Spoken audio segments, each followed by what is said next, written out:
So, good evening, everyone. This is CA Prajakta Munde. From today, we are starting our lectures for CA Final May and November 22 attempt, Direct Tax Laws and International Taxation. ठीक है? Now, before starting, let us take a brief introduction कि हमारा जो subject है उसमें क्या क्या included है. बेसिकली हमारा सिलेबस किस चीज से कंप्राइज्ड है. इंटर लेवल पर जो डायरेक्ट टैक्स हमने पढ़ा है और अब जो डायरेक्ट टैक्स हम पढ़ने वाले हैं उसमें क्या डिफरेंस आएगा बेसिक हमारे पढ़ने के तरीके से और इंस्टीट्यूट की तरफ से, सिलेबस की तरफ से, एंड अल्टीमेटली किस तरीके से हम इस क्लास को प्रोसीड करने वाले हैं. सो बिफोर स्टार्टिंग ये बात पहले कर लेना जरूरी है ना. Now when we talk of direct tax and international taxation, जो हमारा पेपर रहेगा, that will be comprising of two parts. First part, direct tax of 70 marks and international taxation will be of 30 marks. So जो हमारा पूरा paper रहेगा 100 marks का, इसमें दो parts हैं. 70 मार्क का DT है, that is हमारा normal domestic law direct tax, और 30 मार्क्स का इंटरनेशनल टैक्सेशन. पेपर पैटर्न कैसा रहेगा? सो वो जैसे जैसे हमारा थोड़ा थोड़ा सिलेबस आगे बढ़ता जाएगा हम उस तरीके से प्रैक्टिस करना शुरू कर देंगे, क्वेश्चन सॉल्व करना शुरू कर देंगे, ताकि हमें ये भी पता रहे कि हमें एग्जाम में कैसे अपीयर होना है. नाउ डायरेक्ट टैक्स में जब हम सिलेबस देखते हैं तो काफी सारे टॉपिक्स ऐसे हैं जो हम ऑलरेडी इंटर लेवल पर पढ़ चुके हैं. ठीक है, जैसे कि आप हेड्स ऑफ इनकम की बात कर लो, या clubbing, set of, deductions, TDS. तो एक चीज हमारे दिमाग में ये आती है कि यार ये टॉपिक्स तो ऑलरेडी पढ़े हुए हैं, वापस से क्यों रिपीट हो रहे हैं. कि यार ठीक है, हमें पता है क्लबिंग क्या होता है, डिडक्शंस क्या होते हैं, TDS क्या होते हैं.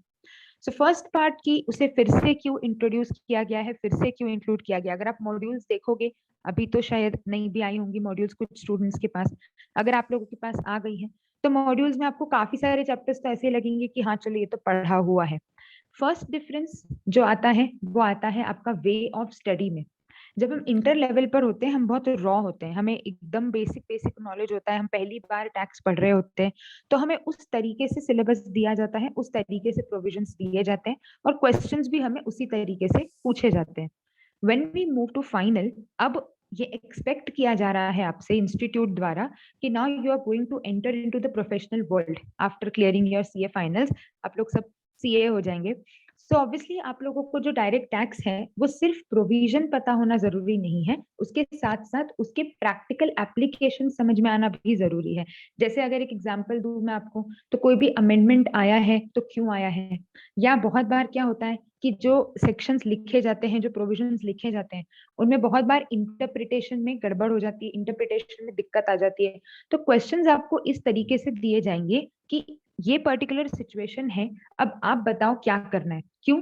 क्योंकि जैसे अब आप लोगों की ट्रेनिंग्स भी शुरू हो गई है, आर्टिकलशिप शुरू हो गई है, आपने खुद ने ये चीज देखी होगी कि क्लाइंट अपने पास आधी अधूरी इन्फॉर्मेशन लेकर के आधे अधूरे में अटका हुआ आता है कि यहाँ मैम यहाँ पर अटक गए हैं, या सर यहाँ पर हमें दिक्कत आ रही है, अब हम क्या करें. ठीक है, so we now need to be more on the advice और on the consulting front rather than just solving the questions by memorizing the provisions. है ना, हमें सिर्फ प्रोविजन याद करके और क्वेश्चन सॉल्व करने के साथ साथ क्वेश्चंस इस तरीके से भी पूछे जाएंगे कि ऐसी आपको एक सिचुएशन दे दी है, प्रैक्टिकल सिचुएशन दे दी है, अब आपको बताना है कि क्या क्लाइंट ने सही किया है, अगर हाँ तो ठीक, ना तो उसे सही एक्शन क्या करना चाहिए था. ठीक है, सो एक ये चीज का डिफरेंस आता है. दूसरा, इंटर में जो पढ़ा वो जरूरी इसीलिए है ताकि फिर से एक बेस बने.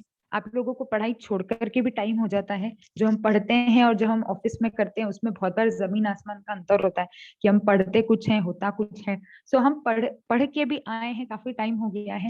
सो एक बेस बनाना जरूरी है इंटर के टॉपिक्स को इंक्लूड करके, ताकि बच्चा फाइनल लेवल के टॉपिक्स को एकदम से कनेक्ट कर पाए कि कहाँ पर हम किस चीज को क्या रेफर कर रहे हैं.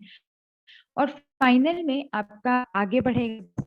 लास्ट हमने इंटर तक कहाँ तक पढ़ लिया होता है कि रिटर्न फाइल कैसे करना है, किस किस को रिटर्न फाइल करना है, क्या मैंडेटरी होता है, और सेल्फ असेसमेंट तक हमारा सिलेबस जो होता है वो वहां पर कंप्लीट हो जाता है कि हाँ हमने हमारा रिटर्न फाइल करना सीख लिया कि किसको किसको रिटर्न फाइल करना कंपलसरी है एंड ऑल दोस थिंग्स. अब जो आप आगे बात करोगे उसके आगे की कहानी समझेंगे कि once you have filed your return, once you have submitted your return, what are the powers of department, what are the powers of the authorities वो आपके ऊपर क्या एक्शंस ले सकते हैं, वो कैसे आपके असेसमेंट्स कर सकते हैं।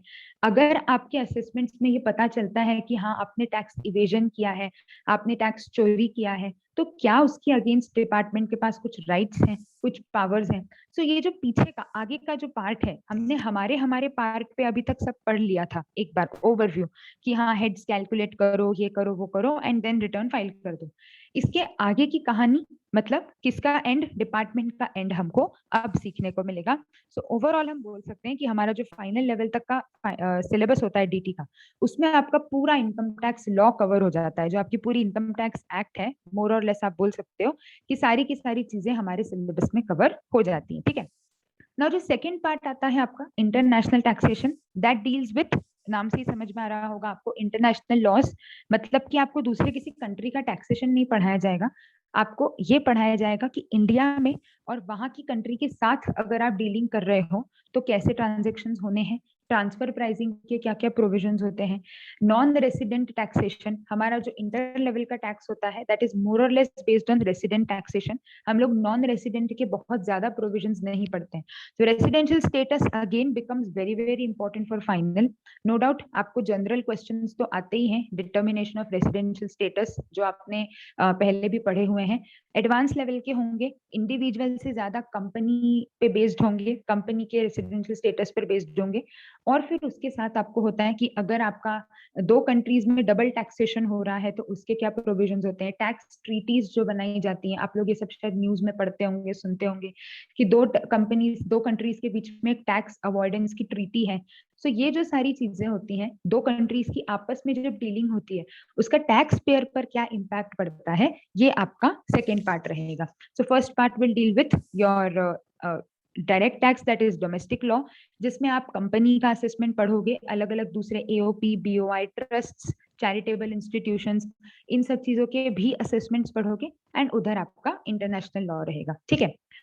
अब जब हम सिलेबस की बात करते हैं तो वो तो हम स्टार्ट करेंगे।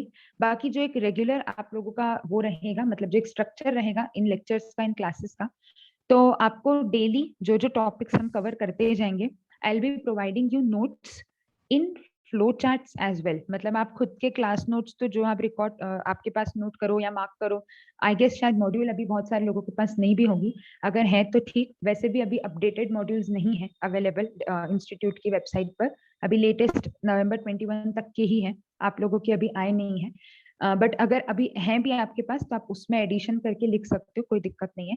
नहीं भी है तो आपके क्लास नोट्स जो बनते जा रहे हैं डेली के डेली, आई प्रेफर, मैं शुरू में इसलिए सजेस्ट करना चाहूंगी कि एक अलग से कॉपी बना ले या एक सेक्शन बना ले और सिर्फ फ्लो चार्ट्स फॉर्म में नोट्स को भी रिकॉर्ड करते जाएं। लगेगा तो डेली आपको मैं पीडीएफ भी सेंड कर दिया करूंगी।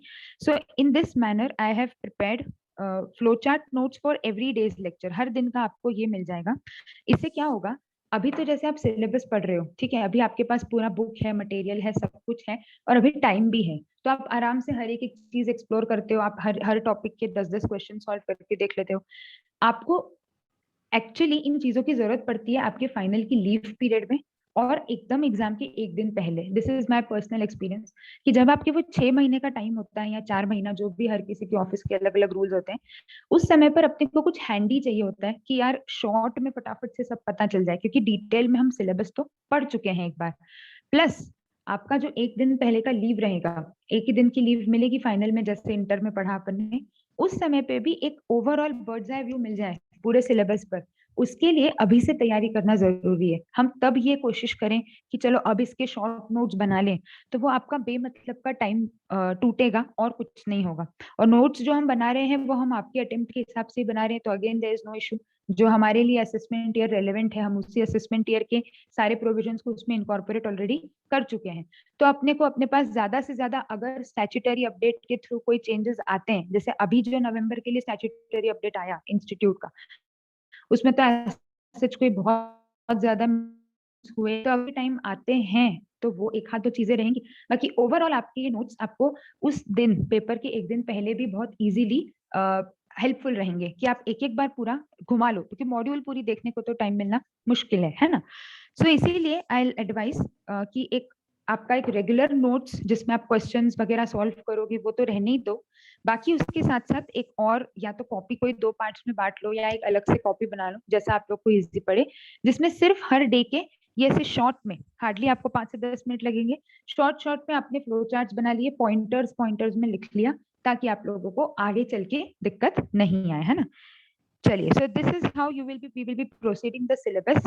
नाउ आफ्टर कंप्लीशन, सिलेबस होने के बाद हम हमारे ये टेस्ट वगैरह शुरू कर देंगे, मॉक टेस्ट वगैरह शुरू करेंगे, and then in the meanwhile during the lectures एक बुकलेट आप लोगों को इशू करी जाएगी once we are done with the registration procedure and all, जिसमें आपके पास्ट एग्जामिनेशंस और रिविजन टेस्ट पेपर्स वगैरह पर बेस्ड क्वेश्चंस रहेंगे, ताकि इंस्टीट्यूट का जो सारा मैटर है, because again this is a very important thing कि आईसीएआई की तरफ से दी हुई कोई भी चीज हमें छोड़नी नहीं है। Now this tip is for every subject, कोई भी सब्जेक्ट आप पढ़ रहे हो, इंस्टीट्यूट मटेरियल पूरा पूरा आप लोगों को कवर करना है, ठीक है।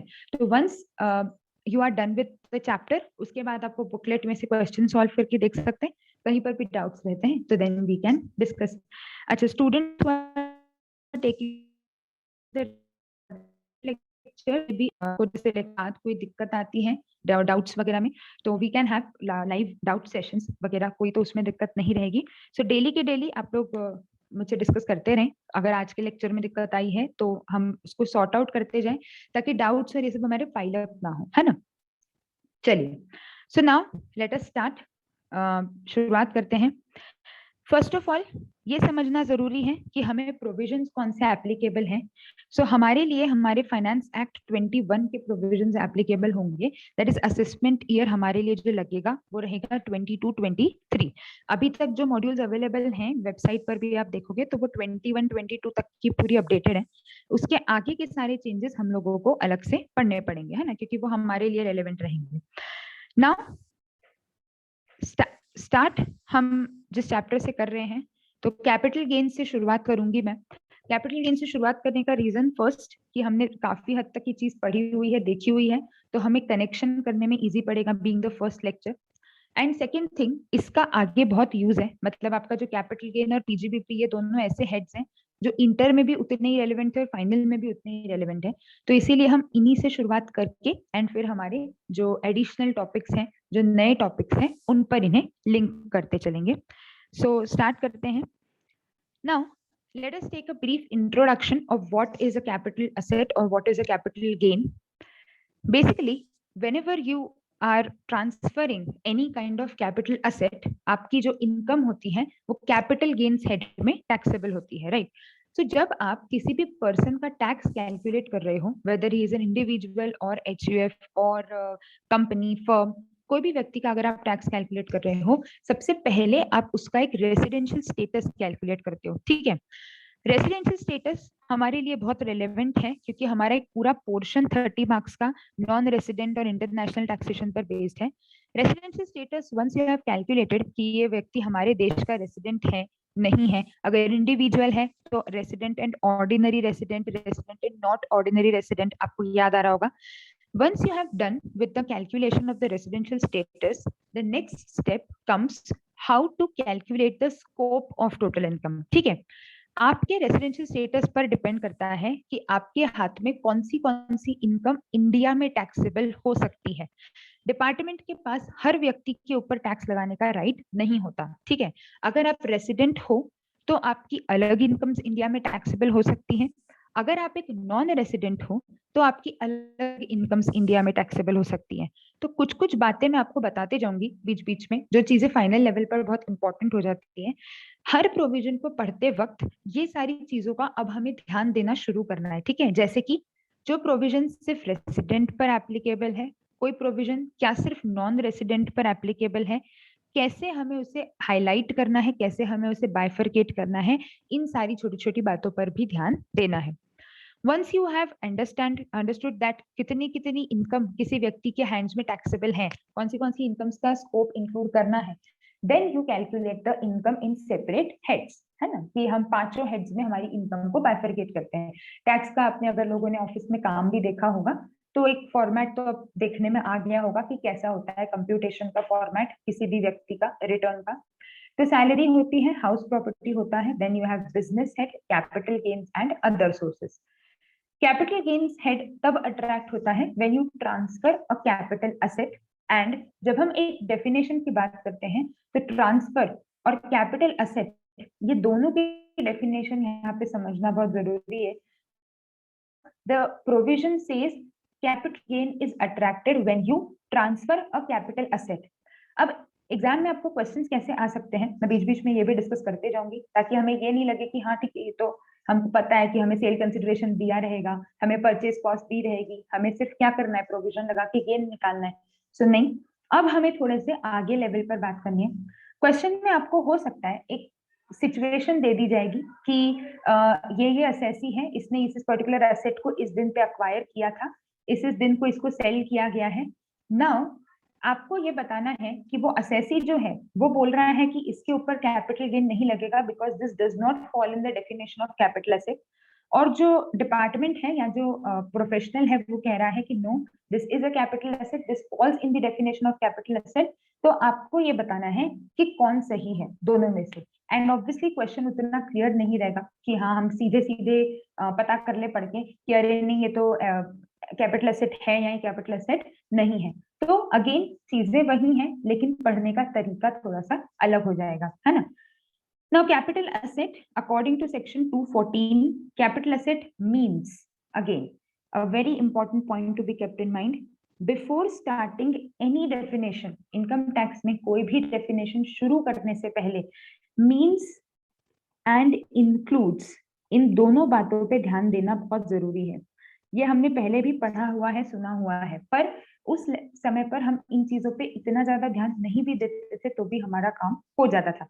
यहाँ पर आपको बहुत बार इन दो वर्ड्स पर ही क्वेश्चन बना के दे देते हैं, 5 से 6 मार्क का क्वेश्चन भी आ सकता है, और इन छोटी सी बातों पर हम कभी कभी कंफ्यूज हो जाते हैं and then we end up messing up the question.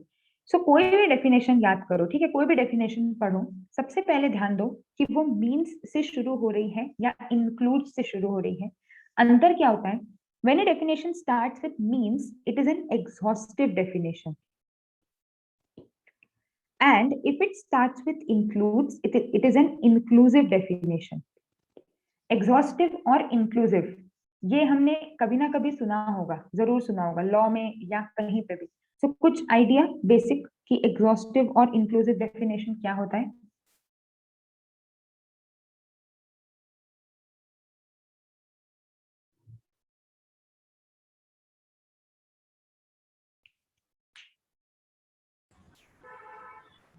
Inclusive मतलब अपन और कुछ भी इंक्लूड कर सकते हैं, और एग्जॉस्टिव मतलब जो दिया है वित्ता ही बस। Correct. So it is again important कि हमें पता रहे कि जो भी डेफिनेशन है वो एग्जॉस्टिव है कि इंक्लूसिव है।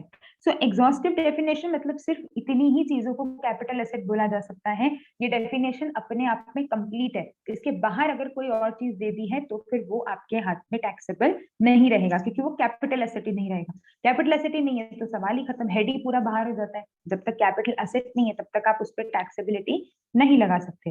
सो फर्स्ट जो आपको बोला गया है, property of any kind held by an assessee whether और not connected with his business और प्रोफेशन, ठीक है, बिजनेस से कनेक्टेड हो चाहे नहीं हो, दोनों केसेस में अगर प्रॉपर्टी है तो आपका उसे कैपिटल एसेट माना जाएगा।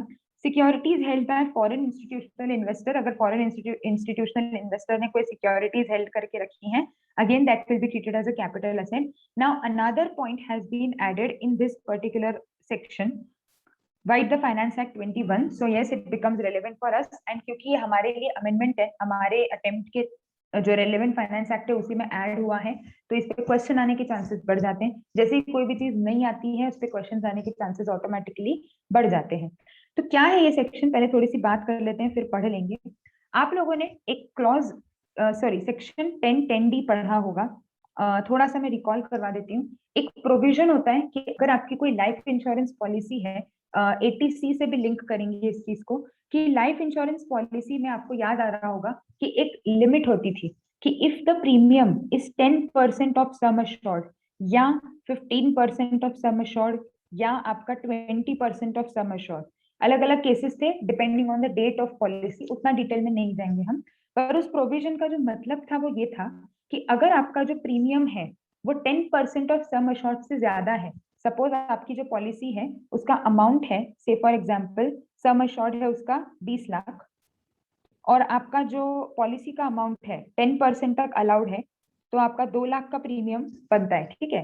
लेकिन आपने जो पॉलिसी लेके रखी है उसका एक्चुअल प्रीमियम है 2,50,000। तो एटीसी बोलता था कि ये जो डिफरेंस है ये आपको डिडक्शन नहीं मिलेगा, मतलब आप सिर्फ 2 लाख तक का डिडक्शन क्लेम कर सकते हो, ठीक है, ये एटीसी में लिखा है।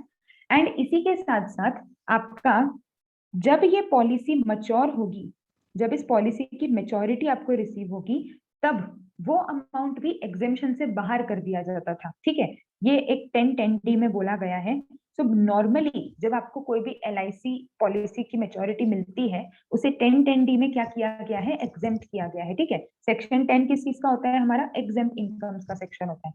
तो वैसे तो अगर कोई भी लाइफ इंश्योरेंस पॉलिसी मैच्योर हुई तो that will be exempt under section 1010D, but if it does not fulfill this particular condition of 10% or 15% or 20% as the case may be, then that particular policy comes out of the exemption, ठीक है। फिर उस पर आपको exemption नहीं मिलता था, ये हमने पढ़ा है उस समय पर। अब उस 1010D में एक नए और प्रोविजोज ऐड करे गए हैं। क्या बोला गया है उस 1010D में, ये बोला गया है कि अगर कोई यूलिप है, यूनिट लिंक्ड इंश्योरेंस पॉलिसी है, जो कि ऑन और आफ्टर 1 फरवरी 2021 को इशू करी गई है, एंड उसका प्रीमियम किसी भी प्रीवियस ईयर में, प्रीमियम इन एनी प्रीवियस ईयर एक्सीड्स 2,50,000, तो भी उसे वहां से बाहर कर दिया जाएगा, ठीक है। तो क्या बोला है 1010D में, एक और प्रोविजो ऐड हो गया है। प्रोविजो मतलब कि एक्सेप्शन। 1010D बोलता है कि लाइफ इंश्योरेंस पॉलिसी एग्जेम्प्ट है, उसका एक्सेप्शन कर दिया, मतलब कि ये पॉलिसी टैक्सेबल हो गई है ना। तो उन्होंने बोला कि अगर कोई यूनिट लिंक्ड इंश्योरेंस पॉलिसी है, कोई यूलिप है जो कि 1 फरवरी 2021 या उसके बाद बनाई गई है, और उसका जो प्रीमियम है in any previous year is more than 2,50,000, then it will not be exempt in 1010D, ठीक है, ये वहां पे बोला गया। अब एग्जेम्प्ट नहीं रहेगा तो टैक्सेबल हो जाएगा। टैक्सेबल हो जाएगा तो कहाँ टैक्सेबल होगा, कौन से हेड में टैक्सेबल होगा, तो उसके करस्पॉन्डिंग इस पर्टिकुलर सेक्शन में अमेंडमेंट लाया गया। कौन से पर्टिकुलर सेक्शन की बात करी हूं मैं, 214 में अमेंडमेंट लाया गया और एक और क्लॉज ऐड किया। क्या बोला, any unit linked insurance policy to which exemption under clause 10D section 10, मतलब 1010D does not apply due to 4th and 5th proviso, अगर उसके ऊपर वो एग्जेम्पशन अप्लाई नहीं हो रहा है तो फिर उसे यहाँ पर कैपिटल एसेट मान लिया जाएगा। और क्योंकि उसे कैपिटल एसेट मान लिया जाएगा, उस इंश्योरेंस पॉलिसी पे जो भी इनकम हो रही है वो कौन से हेड में टैक्सेबल हो जाएगी, वो हेड में टैक्सेबल होगी कैपिटल गेन्स। तो अभी तक जो दो चीजें थी वो तो थी, क्या क्या, प्रॉपर्टी हेल्ड, दूसरा आपका securities by foreign institutional investors, तीसरी चीज उन्होंने ऐड करी कि कोई भी ऐसी insurance policy which is not exempt under 1010D by way of the 4th and 5th provision will be included in this particular section and under the definition of capital asset, and as it is a capital asset it will be taxable under the heads capital gain. Clear?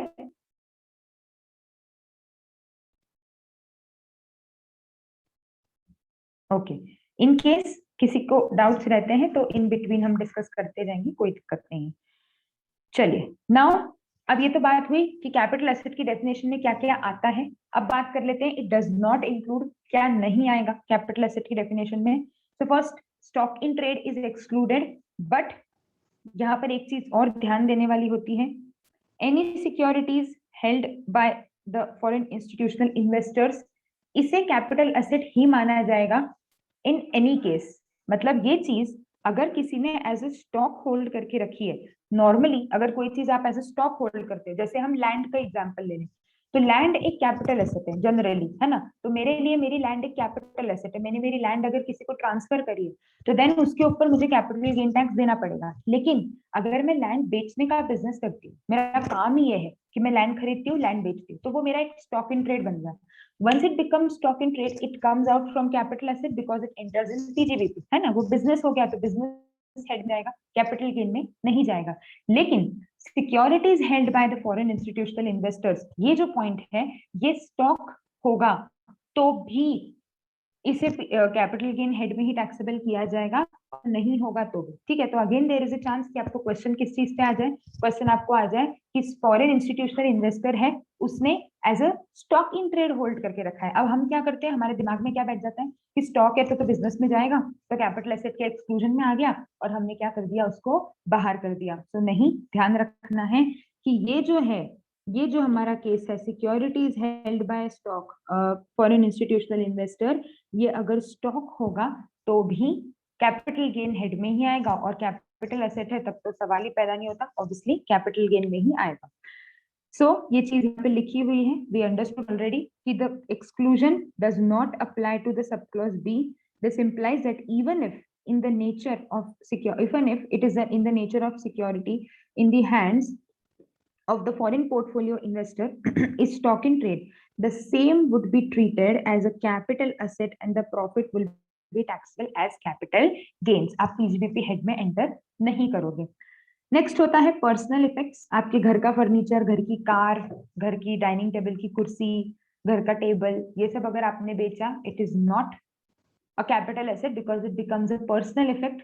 But then again exclusion के भी कुछ exclusion हैं, and this is a very basic point of direct tax कि exceptions पे questions बनने के chances बहुत ज्यादा होते हैं। तो हमें प्रोविजन तो याद रखना ही है, उसके साथ साथ उसके एक्सेप्शंस को याद रखना बहुत जरूरी होता है।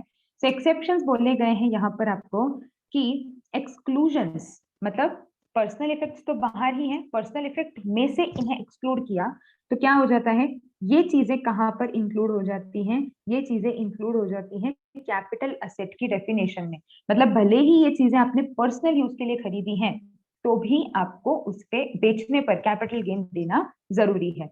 कब, किस किस को, jewellery, archaeological collections, drawings, paintings, sculptures और any work of art. Normally इन्हें क्यों इंक्लूड कर लिया है, क्योंकि नॉर्मली इनके जो कैपिटल अप्रिसिएशन होते हैं वो बहुत ज्यादा होते हैं। मतलब जैसे हम खुद ही देख सकते हैं, हमारे पेरेंट्स ने अगर कोई सोने की चीज खरीदी होगी आज के कुछ समय पहले, तो आप आज अगर आप उसको बेचने जाओगे तो ऑब्वियसली उसका प्राइस बहुत ज्यादा डिफर कर जाएगा, बहुत ज्यादा वेरी कर जाएगा। तो भले ही वो मेरे घर की पहनने की चेन है या हम दिवाली के समय पहनते हैं वो वाली जो चेन होती है, नो डाउट वो हमारे पर्सनल यूज के लिए है, लेकिन क्योंकि उस पर कैपिटल अप्रिसिएशन ज्यादा है और सरकार को तो टैक्स चाहिए ही सही, तो कैपिटल गेन बढ़ रहा है तो उनके ऊपर आपको टैक्स देना है। नॉर्मली जो घर की चीजें होती है वो वैसे भी डेप्रिशिएट ही होती है, उन पे एज सच कोई आपको चांसेस बहुत कम है कि अगर आप आपके घर का टीवी लाए थे 20,000 में और बेचोगे तो उस पर 25,000 मिलेगा, लाइक बहुत ही कम चांस है। तो नीचे ही जाती है ऐसी चीजों की वैल्यू। जिन चीजों की वैल्यू बढ़ती है उसको बराबर इसे उन्होंने इंक्लूड कर लिया है कि ज्वेलरी की वैल्यू बढ़ सकती है। आर्कियोलॉजिकल कलेक्शंस, आप पुराने पुराने, अभी ही लास्ट कुछ समय पहले एक अपडेट आया था कि जो पुराने सिक्के होते थे या पुराने नोट होते थे उनकी भी मार्केटिंग होती है, क्योंकि जो कुछ लोग होते हैं जैसे म्यूजियम्स वगैरह हो गए, हम लोग ही म्यूजियम्स में जाते हैं तो हम देखते हैं पुराने जमाने की करेंसीज रखी हैं, पुराने जमाने के कुछ ये रखे हैं। तो सपोज अगर हमारे घर में कोई ऐसी है चीज, बहुत एंटीक कोई चीज है, आर्कियोलॉजिकल या कुछ हिस्ट्री हिस्टोरिकल से रिलेटेड कोई चीज है, अगर आप उसको बेचने जाओगे तो ऑब्वियसली उसके बहुत ज्यादा रेट मिलेंगे आपको। भले ही पुराना है पर वो वैसा वाला पुराना नहीं है कि वो डेप्रिशिएट हो चुका है, उल्टा अप्रिशिएट ही हुआ है। तो जहां जहां पे डिपार्टमेंट को लग रहा है कि पर्सनल है पर इसकी वैल्यू बढ़ेगी, उन सबको उन्होंने इंक्लूड कर लिया। पेंटिंग्स, बड़े बड़े आर्टिस्ट की पेंटिंग्स होती हैं, बहुत ज्यादा रेट उसके हाई रेट पे सेल होता है, again that becomes a profitable thing for the department and then department has included it in the definition of capital asset.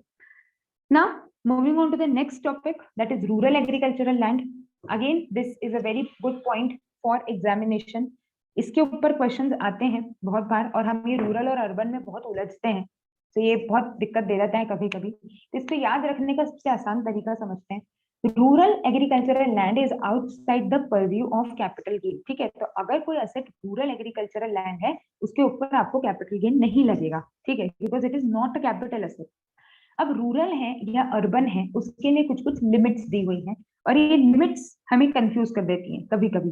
तो इन लिमिट्स का लॉजिक समझ लेते हैं। हमेशा हर चीज को लॉजिकली समझो, जितना ज्यादा प्रैक्टिकली समझोगे, कहीं पे भी आपको लगता है कंफ्यूजन आ रहा है कि नहीं ये सेक्शन प्रैक्टिकली कैसे इंप्लीमेंट होगा, बिल्कुल डिस्कस करो। It is very very important to discuss specifically taxation में, तो और ज्यादा वैल्यू एडिशन होगा।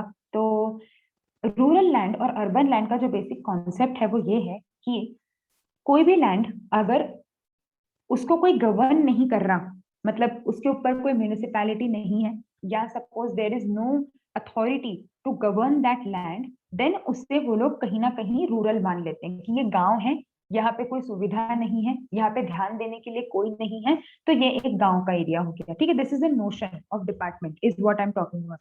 हमें ऐसे लिखना नहीं है, this is not a general provision, लेकिन वो प्रोविजन जो बनाया गया वो किस नोशन के ऊपर बनाया गया, हम वो बात कर रहे हैं।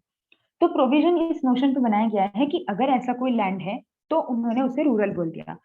अब डेफिनेशन जो दी है, मतलब डिस्क्रिप्शन जो दिया है वो दे दिया है अर्बन का। तो आधा तो हम इसी में उलझ जाते हैं कि बोल ये रहे हैं रूरल, यहाँ पे लिमिट्स दी है अर्बन की, तो कब इंक्लूड करना है कब एक्सक्लूड करना है, सब चीजें बहुत बार मिक्सअप हो जाती है। तो एक सिंपल सा लॉजिक ध्यान रखना कि अगर आपके एरिया में या आपके एरिया के आसपास कोई म्यूनिसिपैलिटी है जो आपका ध्यान रख रही है, जो आपको देख रही है कि हाँ आपके लैंड का डेवलपमेंट हो रहा है कि नहीं, वहाँ पे स्कूल्स खुल रहे हैं कि नहीं, ये वो स्कूल्स इन द सेंस उस पूरे एरिया को कि डेवलप हो रहा है कि नहीं वगैरह वगैरह, तो आप अर्बन हो, आपको गांव नहीं मानेंगे, आप शहर माने जाओगे, आप अर्बन माने जाओगे।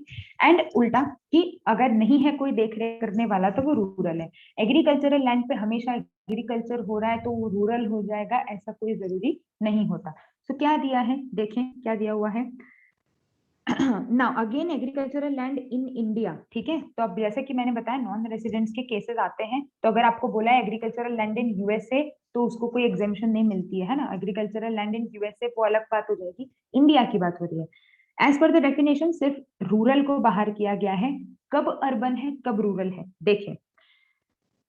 Accordingly, agricultural land described in A and B below, being land situated within the specified urban limits, would fall within the definition of capital asset and transfer would attract capital gain tax। तो ये जो definition दी है ये किसकी दी है आपको, urban की दी है। पहला, agricultural land situated in any area within the jurisdiction of a municipality, कोई jurisdiction है, किसी municipality का jurisdiction है तो वो अर्बन हो जाएगा। और agricultural land situated in any area with in such distance, मतलब कि डायरेक्टली तो कोई म्यूनिसिपैलिटी नहीं है लेकिन एक डिस्टेंस के अंदर अंदर है। तो पहले पॉइंट में बोला कि jurisdiction of a municipality having a population of not less than 10,000, not less than 10,000 से कम नहीं होनी चाहिए, मतलब 10,000 या उससे ज्यादा की पॉपुलेशन है आपके लैंड की और आपको कोई म्यूनिसिपैलिटी गवर्न कर रही है, ठीक है, तो आप हो जाओगे अर्बन, अदरवाइज आप हो जाओगे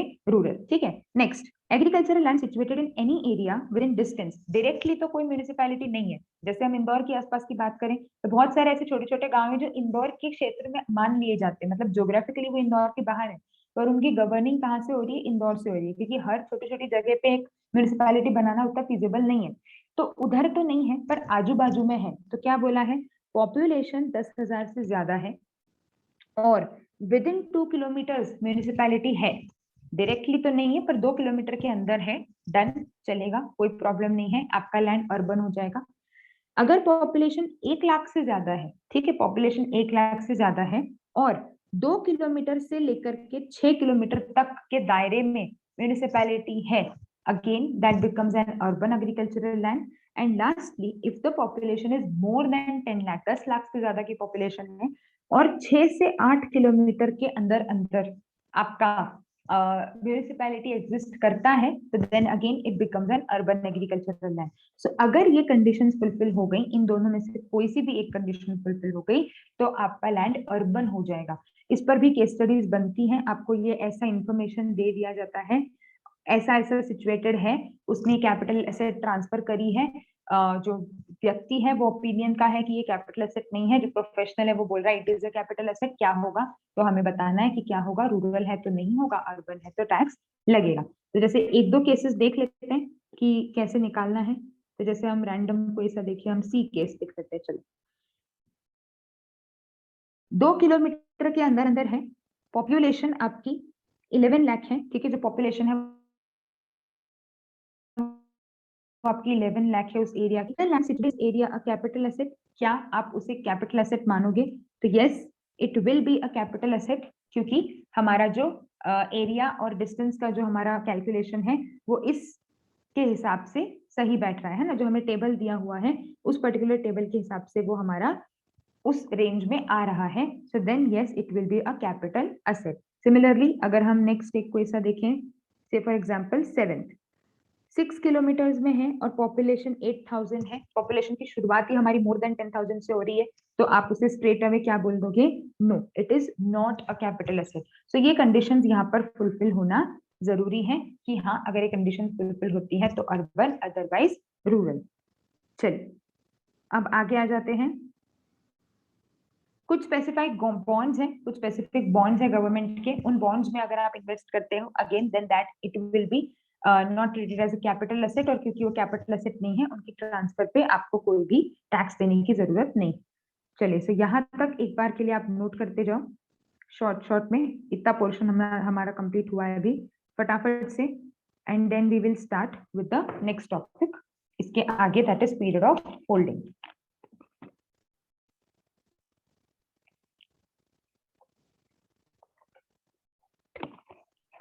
ये जो मैंने अलग से लिखा है यहाँ पर, अलग इंक से लिखा है, ये एडिशन है, मतलब आगे भी मोस्टली हर जगह पर, वैसे मैं आपको वापस हाईलाइट करवाई दूंगी, जो जो चेंजेस हैं वो ग्रीन से हाईलाइट करे गए हैं, तो उससे आपको भी ध्यान रहेगा एग्जाम के पहले कि ये नया है तो इस पे क्वेश्चन आने के चांसेस ज्यादा है। और ये हमने एकदम शॉर्ट में लिखा है कि just get a bird's eye view.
Once you are done, then we'll move to the next part.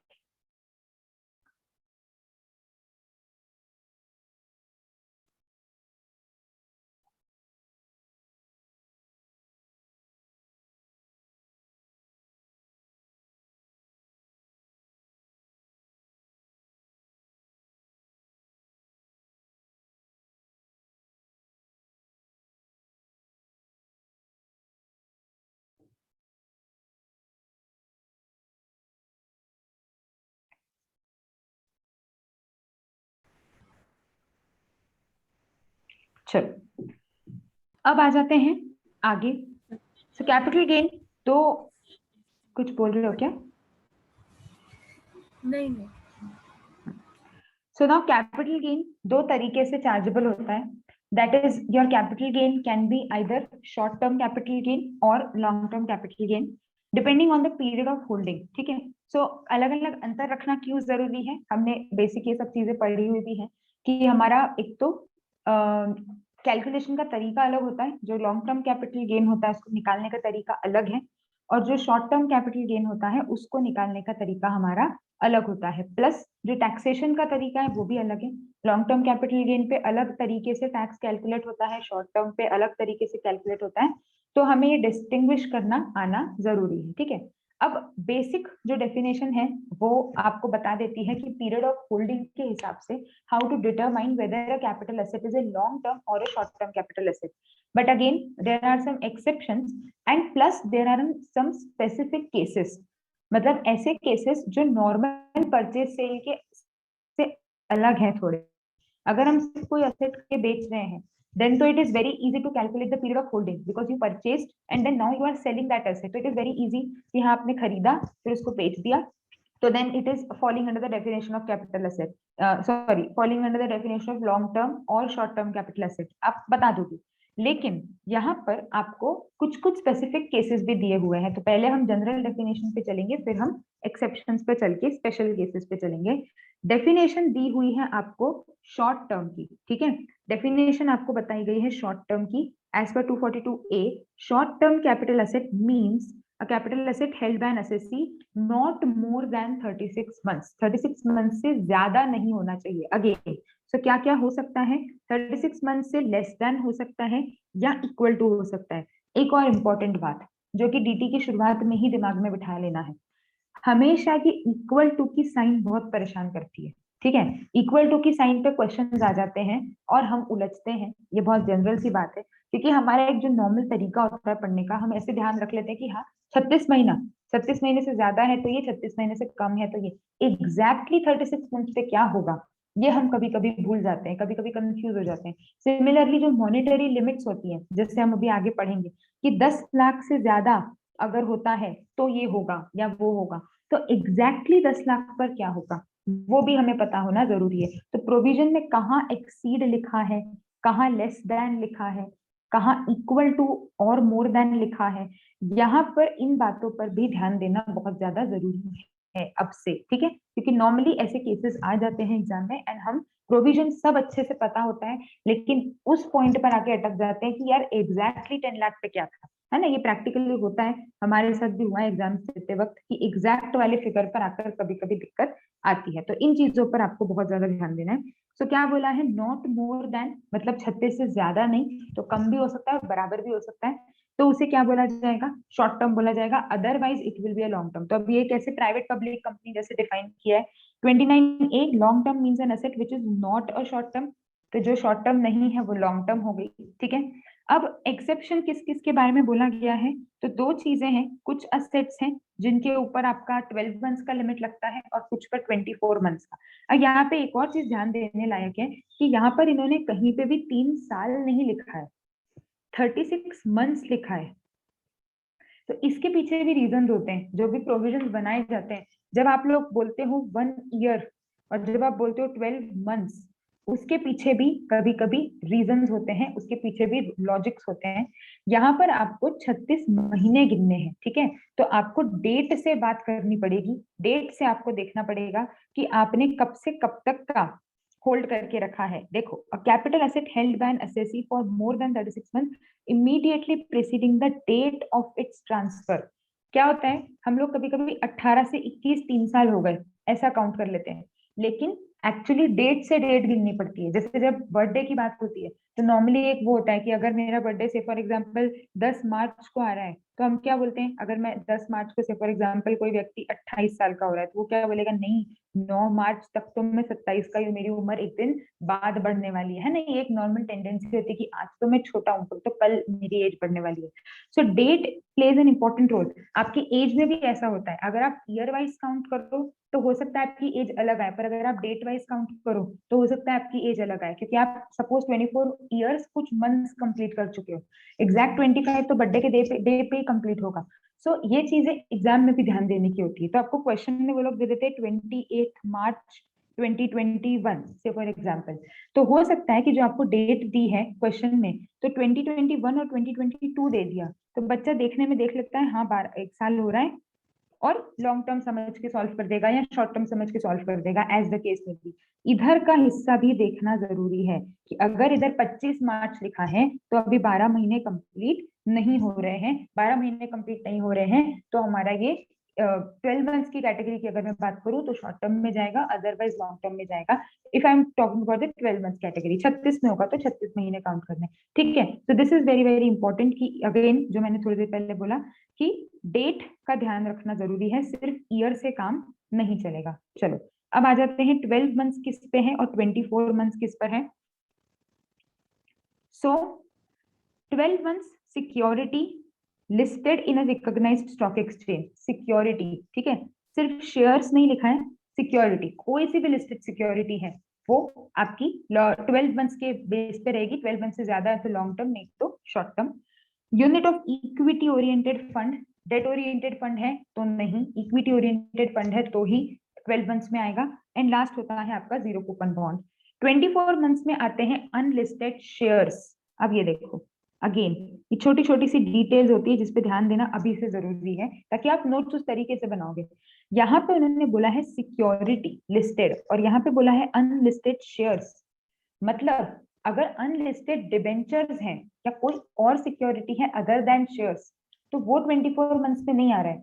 हम याद कैसे रख लेते हैं, listed shares 12 months, unlisted 24 months. No, unlisted हर बार 24 हो ये जरूरी नहीं है। लिस्टेड कोई सी भी चीज है 12 मंथ्स, लेकिन अनलिस्टेड सिर्फ शेयर्स 24 मंथ्स, बाकी कोई भी अनलिस्टेड है तो 36 मंथ पे चला जाएगा। ठीक है, तो अगेन ये चीज पे क्वेश्चन बनाया जा सकता है कि आपको जो आइटम दिया है वो उन्होंने ऐसा कंफ्यूजिंग सा दे दिया कि 12 मंथ्स था कि 24 था, या 24 था कि 36 था, और बीच का टाइम दे दिया। मतलब टाइम क्या दे दिया, 28 महीने।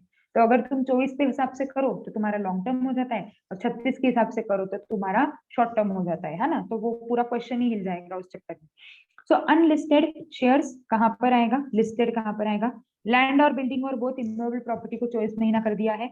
और लास्ट, ये लास्ट में ऐसे लिखने की कोई जरूरत नहीं थी, पर उन्होंने भी वो चीज क्लैरिफाई करने के लिए लिखी है कि यहाँ पे सिर्फ इक्विटी ओरिएंटेड है, डेट होगा तो 36, यहाँ पे सिर्फ शेयर्स है, अदर सिक्योरिटीज है तो 36, एंड अदर कैपिटल एसेट्स। तो कोई भी और कैपिटल एसेट है तो वो कहाँ चला जाएगा, 36 मंथ्स पर चला जाएगा। This is how you calculate the period of holding. Period of holding calculate करा, देन यू कैन कैलकुलेट कि लॉन्ग टर्म है कि शॉर्ट टर्म है, एंड देन अकॉर्डिंगली आप उसका सही तरीके से गेन कैलकुलेट कर सकते हो।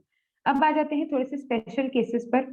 स्पेशल केसेस आर बेसिकली कि कुछ नॉर्मल परचेज सेल का ट्रांजेक्शन नहीं है, तो उस केस में आपका पीरियड ऑफ होल्डिंग कैसे निकाला जाएगा, और कौन सा पीरियड उसमें इंक्लूड किया जाएगा, कौन सा पीरियड उसमें इंक्लूड नहीं किया जाएगा, ये हमको समझना है।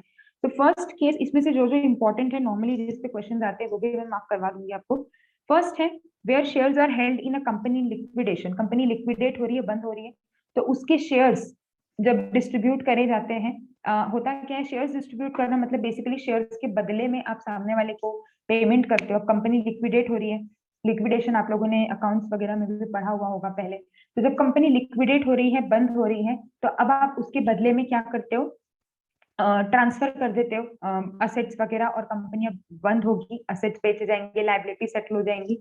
ऐसी सिचुएशन में आपने अगर किसी ऐसी कंपनी में शेयर्स होल्ड करके रखे हैं जो कि अब लिक्विडेट हो रही है, तो उस केस में जो लिक्विडेशन के बाद का पीरियड है, क्योंकि as on that date company existence में नहीं है, अब वो कंपनी एग्जिस्टेंस से बाहर हो चुकी है, उस पीरियड को एक्सक्लूड कर दिया जाएगा। ठीक है, तो भले ही से पेमेंट आपको बाद में मिला है, बहुत बार क्या होता है, liquidation is not a simple process.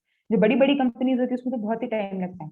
तो अगर लिक्विडेशन हुआ है, से फॉर एग्जाम्पल 25 मार्च जो भी ईयर है, और आपका पेमेंट और ये सेटलमेंट और ये सब होते होते 6 महीने निकल गए, तो इस 6 महीने को इंक्लूड करेंगे कि नहीं करेंगे। तो आपको पैसे तो बाद में मिले, लेकिन कंपनी लिक्विडेट हो गई। जैसे ही कंपनी लिक्विडेट हो गई, कंपनी का एग्जिस्टेंस ही खत्म हो गया, तो उस कंपनी में कोई भी असेट अब मानी नहीं जाएगी। तो 25 मार्च के बाद का पीरियड जितना भी हो वो एक्सक्लूड किया जाएगा। 3 साल है, 4 साल है, कितना भी है, आप यहीं तक कैलकुलेशन करोगे। ठीक है, अगर 49(1) के थ्रू आपको एसेट मिले, 49(1) में बहुत सारे पॉइंट्स हैं जो आगे पढ़ेंगे, बट एक एग्जांपल ले लें जो सबसे इजी है कनेक्ट करने के लिए भी, और शायद आपको याद भी आ जाएगा कि अगर सपोज आपके जो एसेट है वो आपको बाय वे ऑफ गिफ्ट मिली हो या बाय वे ऑफ विल मिली है, आपको वो एसेट आपको उस तरीके से रिसीव हुई है, तो अगेन इन दैट केस जो प्रीवियस ओनर का पीरियड होता है, प्रीवियस ओनर का जो अमाउंट पीरियड है वो उसमें इंक्लूड किया जाएगा।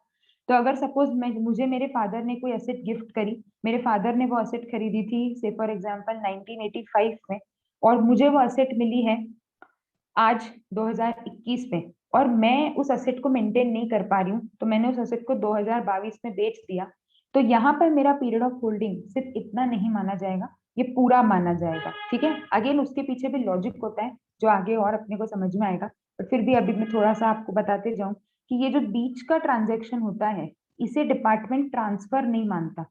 हमारा डेफिनेशन क्या बोलता है, that capital gain is taxable in the year in which the asset transfer या द ट्रांसफर टुक प्लेस।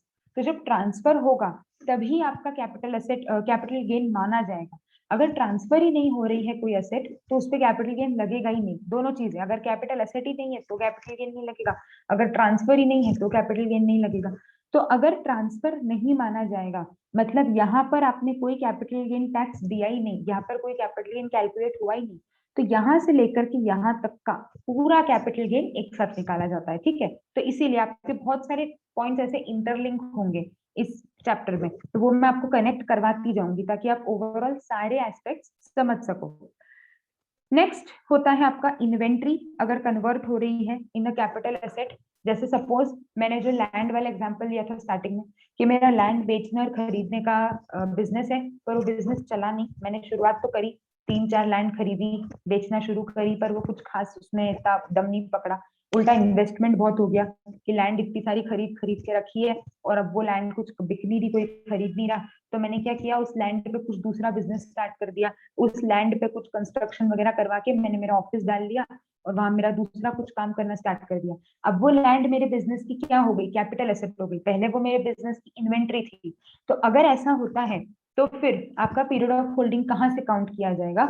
तो भले ही लैंड तो वो की वही है, लेकिन जब खरीदी थी तब वो बिजनेस एसेट थी, तब वो स्टॉक इन ट्रेड थी, और आज जब कन्वर्ट करी है तब वो कैपिटल एसेट हुई है। तो कहां से आप पीरियड कैलकुलेट करना शुरू करते हो?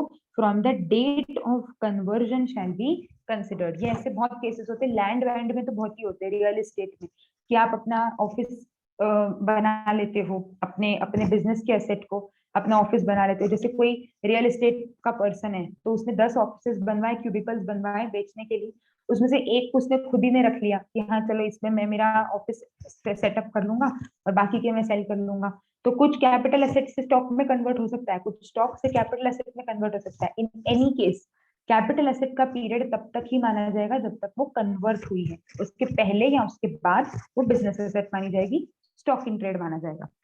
नेक्स्ट होता है shares in the Indian amalgamating Indian company becomes property in लिeu of shares held by him in the amalgamating company. जब अमालगमेशन होता है, अगेन आप लोगों ने पढ़ा होगा amalgamation the nature of merger in the nature of purchase. Amalgamation के समय पर जो पुरानी कंपनी होती है उसके शेयर होल्डर्स को नई कंपनी में शेयर्स दिए जाते हैं ना, आपको शायद याद भी होगी ये सब चीजें कि the shares are given to the share holders in the new company. किस बेसिस पर? कि हाँ अब आपको आप वहां से यहाँ के शेयर्स मिलेंगे। तो अब ऐसी सिचुएशन में अगेन ये जो बीच का ट्रांजेक्शन होता है इसको ट्रांसफर नहीं माना जाता, तो शुरू से लेके अभी तक का पूरा पीरियड ऑफ होल्डिंग इंक्लूड किया जाएगा। Same is the case for demerger. मतलब जैसे ये ए कंपनी थी, मेरे पास एक कंपनी के 5,000 शेयर्स थे, अब ए और बी कंपनी अमालगमेट होके बन गए ए बी कंपनी, और मुझे उस 5,000 शेयर के बदले ए बी कंपनी में 5,000 शेयर्स मिल गए। ठीक है, मैंने तो कुछ खरीदा भी नहीं, बेचा भी नहीं, मैं तो अपने घर में बैठी हूँ आराम से। कंपनीज ने आपस में कुछ कुछ ट्रांजेक्शन किया और ये ट्रांसफर हो गया कि मेरे हाथ में जो शेयर्स ए कंपनी के थे वो अब ए बी कंपनी के हो गए मेरे नाम पर। अब जब मैं ये ए बी कंपनी के शेयर्स को सेल करूंगी आगे चल के, जब भी 10 महीने बाद, 15 महीने बाद, जब भी, तब ये पूरा पीरियड जो है ये भी इंक्लूड किया जाएगा। मतलब शुरुआत से काउंट किया जाएगा। जिस दिन मैंने ए कंपनी में शेयर्स खरीदे वहां से लेकर के तो आज तारीख तक, इसे आप इग्नोर नहीं करोगे। This period is to be included in the total period of holding. Same is the case with demerger. ठीक है, जैसा amalgamation maximum provisions income tax के कैपिटल गेन के जैसे जैसे अमालगमेशन पे लगते हैं वैसे के वैसे ही डीमर्जर पर भी लगाए जाते हैं। नाउ ये राइट्स और इनके मैं एक साथ बात करूंगी, राइट्स, बोनस और स्वेट इक्विटी का। आगे देख लेते हैं। ये कुछ एक जैसे रिलेटेड प्रोविजंस हैं। डीम्यूचुअलाइजेशन ऑफ कॉर्पोरेट एक्सचेंज। डीम्यूचुअलाइजेशन अगर किसी कॉर्पोरेट स्टॉक एक्सचेंज का हुआ है या कॉर्पोरेशन का, तो फिर अगेन अगर सेम चीज है, अमालगमेशन जैसा ही लॉजिक है कि कोई डीम्यूचुअलाइजेशन की स्कीम थी, उस स्कीम के कारण आपको पुराने के बदले कोई नई यूनिट्स मिल गई हैं, कोई नए असेट्स मिल गए हैं, तो अगेन पुराने का पीरियड भी आपका इंक्लूड किया जाएगा। And similarly where equity shares in a company allotted pursuant to a demutualization। demutualization एक कॉन्सेप्ट होता है आपके स्टॉक एक्सचेंज का, जो आपने शायद लॉ अगर आप लोगों ने पढ़ा होगा तो अदरवाइज आगे पढ़ोगे। सेबी और सिक्योरिटीज कॉन्ट्रैक्ट एक्ट के कुछ कुछ प्रोविजंस होते थे जिसके अंडर हर स्टॉक एक्सचेंज को डीम्यूचुअलाइज करना एंड कॉर्पोरेट आपका उसे कॉर्पोरेटाइज करना कंपल्सरी कर दिया था एक पर्टिकुलर डेट के बाद। तो demutualisation is basically separation of ownership and management, ठीक है, मतलब मैनेजमेंट और ओनरशिप को अलग करो। जैसे कंपनी में क्या होता है, जो ओनर है वो अलग है, जो मैनेजमेंट है वो अलग है। ओनर कौन होते हैं, शेयर होल्डर्स होते हैं, मैनेजर्स अलग होते हैं, डायरेक्टर्स और ये सब लोग मैनेजमेंट में आते हैं।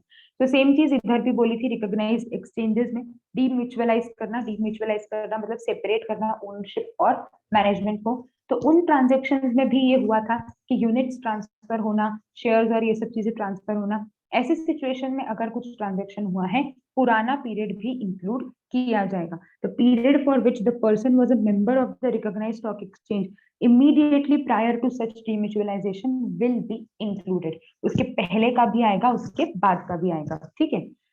Now where unit of a business trust क्या होता है, ये सारे ट्रांजेक्शन्स आप लोग थोड़ा सा आगे चल के समझते जाएंगे।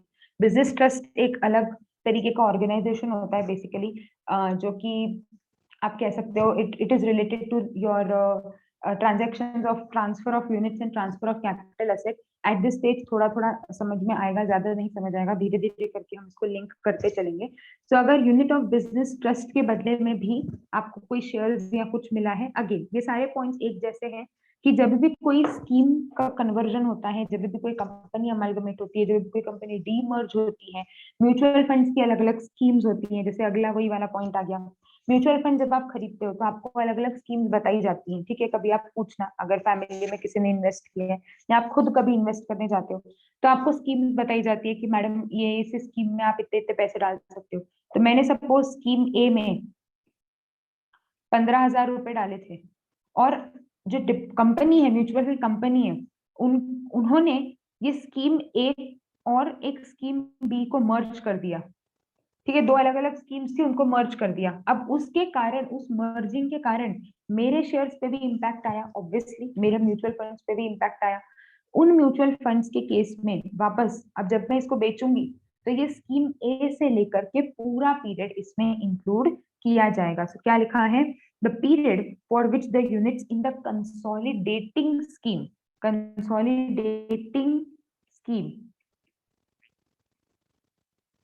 of the mutual fund were held shall be included। Same words आपके अमालगमेशन में भी यूज होते हैं कि अमालगमेटिंग कंपनी कौन सी हुई, जो कि ट्रांसफर हो रही है।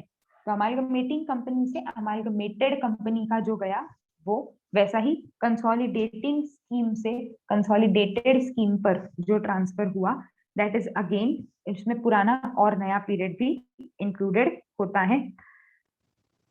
नेक्स्ट है आपका shares of a company acquired by a non-resident assessee on redemption of global depository receipts। Again ये 115 AC सेक्शन आपका सेकंड वाले मतलब पार्ट में आएगा, जब इंटरनेशनल टैक्सेशन का पार्ट है कि ग्लोबल डिपॉजिटरी रिसिप्ट्स और अमेरिकन डिपॉजिटरी रिसिप्ट्स ये सब अपन ने पढ़े हैं कहीं ना कहीं, कभी ना कभी बीएस में और इन सब में। तो ग्लोबल डिपॉजिटरी रिसिप्ट्स के रिडेम्पशन के कारण अगर आपको उसके बदले में कोई शेयर्स वगैरह मिल रहे हैं, दिस इज मोर और लेस लाइक योर कन्वर्जन। आपने कन्वर्जन ऑफ डिबेंचर्स के क्वेश्चंस पढ़े होंगे कि डिबेंचर्स के रिडेम्पशन पर आपको पैसा नहीं मिल रहा है, आपको कोई कंपनी के शेयर्स दे रहा है, या एक डिबेंचर के बदले में दूसरा डिबेंचर दे रहा है। तो वैसा ही ग्लोबल डिपॉजिटरी रिसिप्ट के रिडेम्पशन पर you are getting new equity shares, अगर ऐसा हो रहा है again, then it will be the period, पुराना वाला period, the period from date on which request for such redemption shall be record, उस डेट से आपका पीरियड काउंट करना शुरू किया जाएगा। अब कुछ ऐसे पॉइंट्स ले लेते हैं जो कि एक दूसरे से रिलेटेड है, इसीलिए मैंने एक साथ डिस्कस करने का डिसाइड करा है। First is your right, bonus and sweat equity. इसमें मिल जाएंगे अपने को पॉइंट्स, अपन उसमें भी मार्क करते जाएंगे। राइट्स शेयर्स, बोनस शेयर्स और sweat equity shares. Right shares जब कंपनी देती है तो शेयर होल्डर के पास अलग अलग ऑप्शंस होते हैं। फर्स्ट ऑप्शन होता है आपका कि आप उस राइट को खरीद सकते हो। दूसरा ऑप्शन होता है कि आप उस राइट को लैप्स कर सकते हो कि मुझे नहीं चाहिए, जिसको देना है आप दे दो। और तीसरा ऑप्शन होता है कि आप उस राइट को रिनाउंस कर सकते हो। रिनाउंसमेंट ऑफ राइट, ये याद है ये चीज क्या होती थी, राइट अक्वायर करना, लैप्स और रिनाउंस, ये तीन अलग अलग ऑप्शंस होते हैं।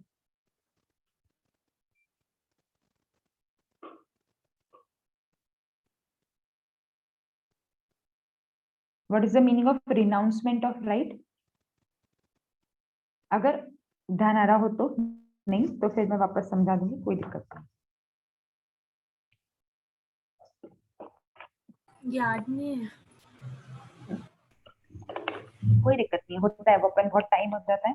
देखो, राइट इशू क्या होता है? जब कंपनी अपने एग्जिस्टिंग शेयर होल्डर्स को एक राइट देती है कि आप कम पैसे में हमारे शेयर्स खरीद सकते हो। जैसे सपोज मेरे पास गूगल के शेयर्स हैं, गूगल के शेयर्स मार्केट में ऑब्वियसली बहुत लोग खरीदने के लिए ट्राई करते रहते होंगे, अप्रिसिएशन बहुत होता है, गूगल, रिलायंस, टाटा, इनके शेयर्स की डिमांड होती है क्योंकि इनमें कैपिटल अप्रिसिएशन बहुत ज्यादा होता है। तो जैसे ही इनके शेयर्स की प्राइस थोड़े भी गिरते होंगे, लोग खरीदने की कोशिश करते होंगे। सो राइट शेयर्स आर बेसिकली, जब कंपनी कोई नया इशू करती है तो कंपनी एग्जिस्टिंग शेयर होल्डर्स को ये ऑप्शन देती है पहले कि आप चाहो तो आप ही हमारे शेयर्स खरीद लो और हम थोड़ा सा आपको सस्ते में दे देंगे। तो मार्केट में अगर आपकी कंपनी का राइट चल रहा है, रेट चल रहा है से फॉर एग्जांपल 50, आपने एग्जिस्टिंग शेयर होल्डर्स को बोल दिया कि हम आपको 40 में दे देंगे, ठीक है। अब इमेजिन करते हैं कि मैं एक शेयर होल्डर हूँ, मेरे पास ये राइट आया कि आप 40 रुपए में शेयर खरीद सकते हो। मेरे पास तीन ऑप्शन होते हैं। पहला होता है कि मैं खरीद लूं कि हाँ बढ़िया, 50 में बाहर है, मुझे 40 में मिल रहा है, मैं खरीद के रख लूं अपने पास, अच्छी बात है। दूसरा, हो सकता है मुझे अभी और शेयर्स नहीं खरीदने, मतलब से फॉर एग्जांपल मैं अगर गूगल की बात करूं कि ठीक है मेरे पास जितने हैं उतने में मैं खुश हूँ, मुझे और शेयर्स नहीं चाहिए। हर किसी का अपना अपना पॉइंट ऑफ व्यू हो सकता है। तो उसने बोला जाने दो, ठीक है, तो उसने लैप्स कर दिए, वो राइट्स वेस्ट हो गए, किसी को भी नहीं मिले। तीसरा ऑप्शन होता है रिनाउंस कर देना। मतलब सपोज मेरा एक दोस्त है, उसने मुझे बोल के रखा था कि यार तू गूगल में शेयर होल्डर है, तो जब भी कभी कंपनी शेयर इशू करे तो मुझे बता देना, मेरे को खरीदना है। तो कंपनी ने राइट इशू किया, मैंने उसको बोला कि यार तू बोला था राइट इशू आया है, तो बोल, तो अपन डील कर लेते हैं। तो बोला ठीक है, करते हैं, बढ़िया है। अब मैंने क्या किया, मेरा ये जो शेयर खरीदने का राइट है, बहुत ध्यान से समझना, मैं शेयर नहीं बेच रही हूँ, मैंने ये शेयर खरीदने का राइट मेरे दोस्त को ट्रांसफर कर दिया, ठीक है। राइट्स रिनाउंस करने का मतलब होता है कि आप शेयर्स नहीं खरीद रहे हो। एक चीज तो क्या हुई कि आपने शेयर खरीद लिया और फिर शेयर बेच दिया, ये नहीं कर रहे हैं। हम शेयर खरीदने का राइट ट्रांसफर कर रहे हैं कि आपने जो शेयर खरीदा वो हमको शेयर नहीं चाहिए, लेकिन जो राइट आप मुझे दे रहे हो वो राइट मैं मेरे बिहाफ पर मेरे दोस्त को ट्रांसफर करना चाहती हूँ। तो होगा क्या, मेरी जगह पे मेरा दोस्त ये 40 रुपए में शेयर खरीद सकता है, ठीक है, ये भी मुझे एक ऑप्शन दिया जाता है। तो अगर ऐसा कोई ट्रांजेक्शन हो सकता है तो ये बेटर है कि मैं मेरे फ्रेंड का फायदा करा दूं, मार्केट में जो चीज 50 की है वो उसको 40 में मिल जाएगी। यहाँ पर जब हम राइट रिनाउंस करते हैं तो राइट रिनाउंसमेंट के समय पर मैं सामने वाले से कुछ थोड़ा बहुत पैसा लूंगी। क्यों? मैंने मेरे दोस्त को क्या बोला कि वाह, तुझे मेरे कारण 50 की चीज 40 में मिल रही है, तो मैं इसके बदले में कुछ ना कुछ पैसे तो चार्ज करूंगी। तो मैंने मेरे दोस्त को बोला कि मुझे पर शेयर 2 रुपए पे कर दे, तो मैं मेरे राइट्स तुझे ट्रांसफर करवा दूंगी। मैं कंपनी को बोल दूंगी कि मेरे जगह मेरे राइट के शेयर्स मेरे इस फ्रेंड को इशू कर दिए जाएं, ठीक है। सो होता क्या है, एक चीज होती है राइट आपने खरीद लिया, एक चीज होती है आपने किसी और को राइट बेच दिया, शेयर नहीं। जब राइट लैप्स हो जाता है तब उसको रिकॉर्ड नहीं किया जाता, उसका कोई ट्रांजेक्शन ही नहीं होता। एक ऑप्शन दिया आपको, आपने रिजेक्ट कर दिया, बात वहीं खत्म हो जाती है, ठीक है। तो रिनाउंसमेंट और राइट एक्सेप्टेंस या अलॉटमेंट, उन दोनों में डिफरेंस समझ में आया? Yes ma'am. अब जब राइट रिनाउंस हो जाते हैं तो वो शेयर्स किसको इशू होते हैं? उस दूसरे पर्सन को इशू होते हैं। तो ट्रांसफर उसके हाथ में आएगा जब भी वो बेचेगा तब। और जब राइट में एक्सेप्ट करती हूँ, जब राइट में खरीद लेती हूँ, तो ट्रांसफर मेरे हाथ में आएगा क्योंकि मैंने शेयर्स खरीद लिए। तो जब आप राइट एक्सेप्ट करते हो तब जिस दिन आपको वो शेयर्स अलॉट हुए, जिस दिन, अब डेट्स बहुत सारी होती हैं, क्वेश्चन में आपको अलग अलग डेट्स आ सकती हैं, राइट जिस दिन दिया कंपनी ने एक वो डेट हो गई, जिस दिन आपने एक्सेप्ट किया एक वो डेट हो गई, फिर जिस दिन आपने पैसे दिए एक वो डेट हो गई, जिस दिन कंपनी ने आपको एक्चुअली शेयर्स दिए एक वो डेट हो गई। तो कौन सी डेट से पीरियड ऑफ होल्डिंग काउंट करना है? तो आपको काउंट करना होता है जिस दिन आपने, आपकी कंपनी ने आपको शेयर्स अलॉट करे हैं। Same is the case with bonus and same is the case with sweat equity. Sweat equity में भी यही चीज होती है, एम्प्लॉइज को ऑप्शन दिया जाता है कि वो कम रेट पे खरीद सकते हैं। एम्प्लॉय स्टॉक ऑप्शन स्कीम जैसा आपने जो पढ़ा हुआ भी होगा, तो उसमें अगेन आपके पास ऑप्शन होता है। अगर आप वो ऑप्शन एक्सरसाइज कर लेते हो तो बहुत सारी डेट्स हैं, एक आपका ग्रैंड डेट होता है, एक आपका वेस्टिंग पीरियड होता है, एक आपने एक्सेप्ट कर लिया वो चीज होती है, फिर आपने पैसे दिए, एक एक्सरसाइज डेट होती है। जिस दिन अलॉट हो गए शेयर्स वहां से पीरियड ऑफ होल्डिंग काउंट करना शुरू करना है, ठीक है। एंड वैसा ही सेम चीज होता है बोनस में। तो यहाँ पर ये चीज अपने को दे रखी है, अपन इसमें भी समझते जाते हैं। राइट इज रिसीव्ड, अगर आपको राइट रिसीव हुआ, आपने खरीद लिया है,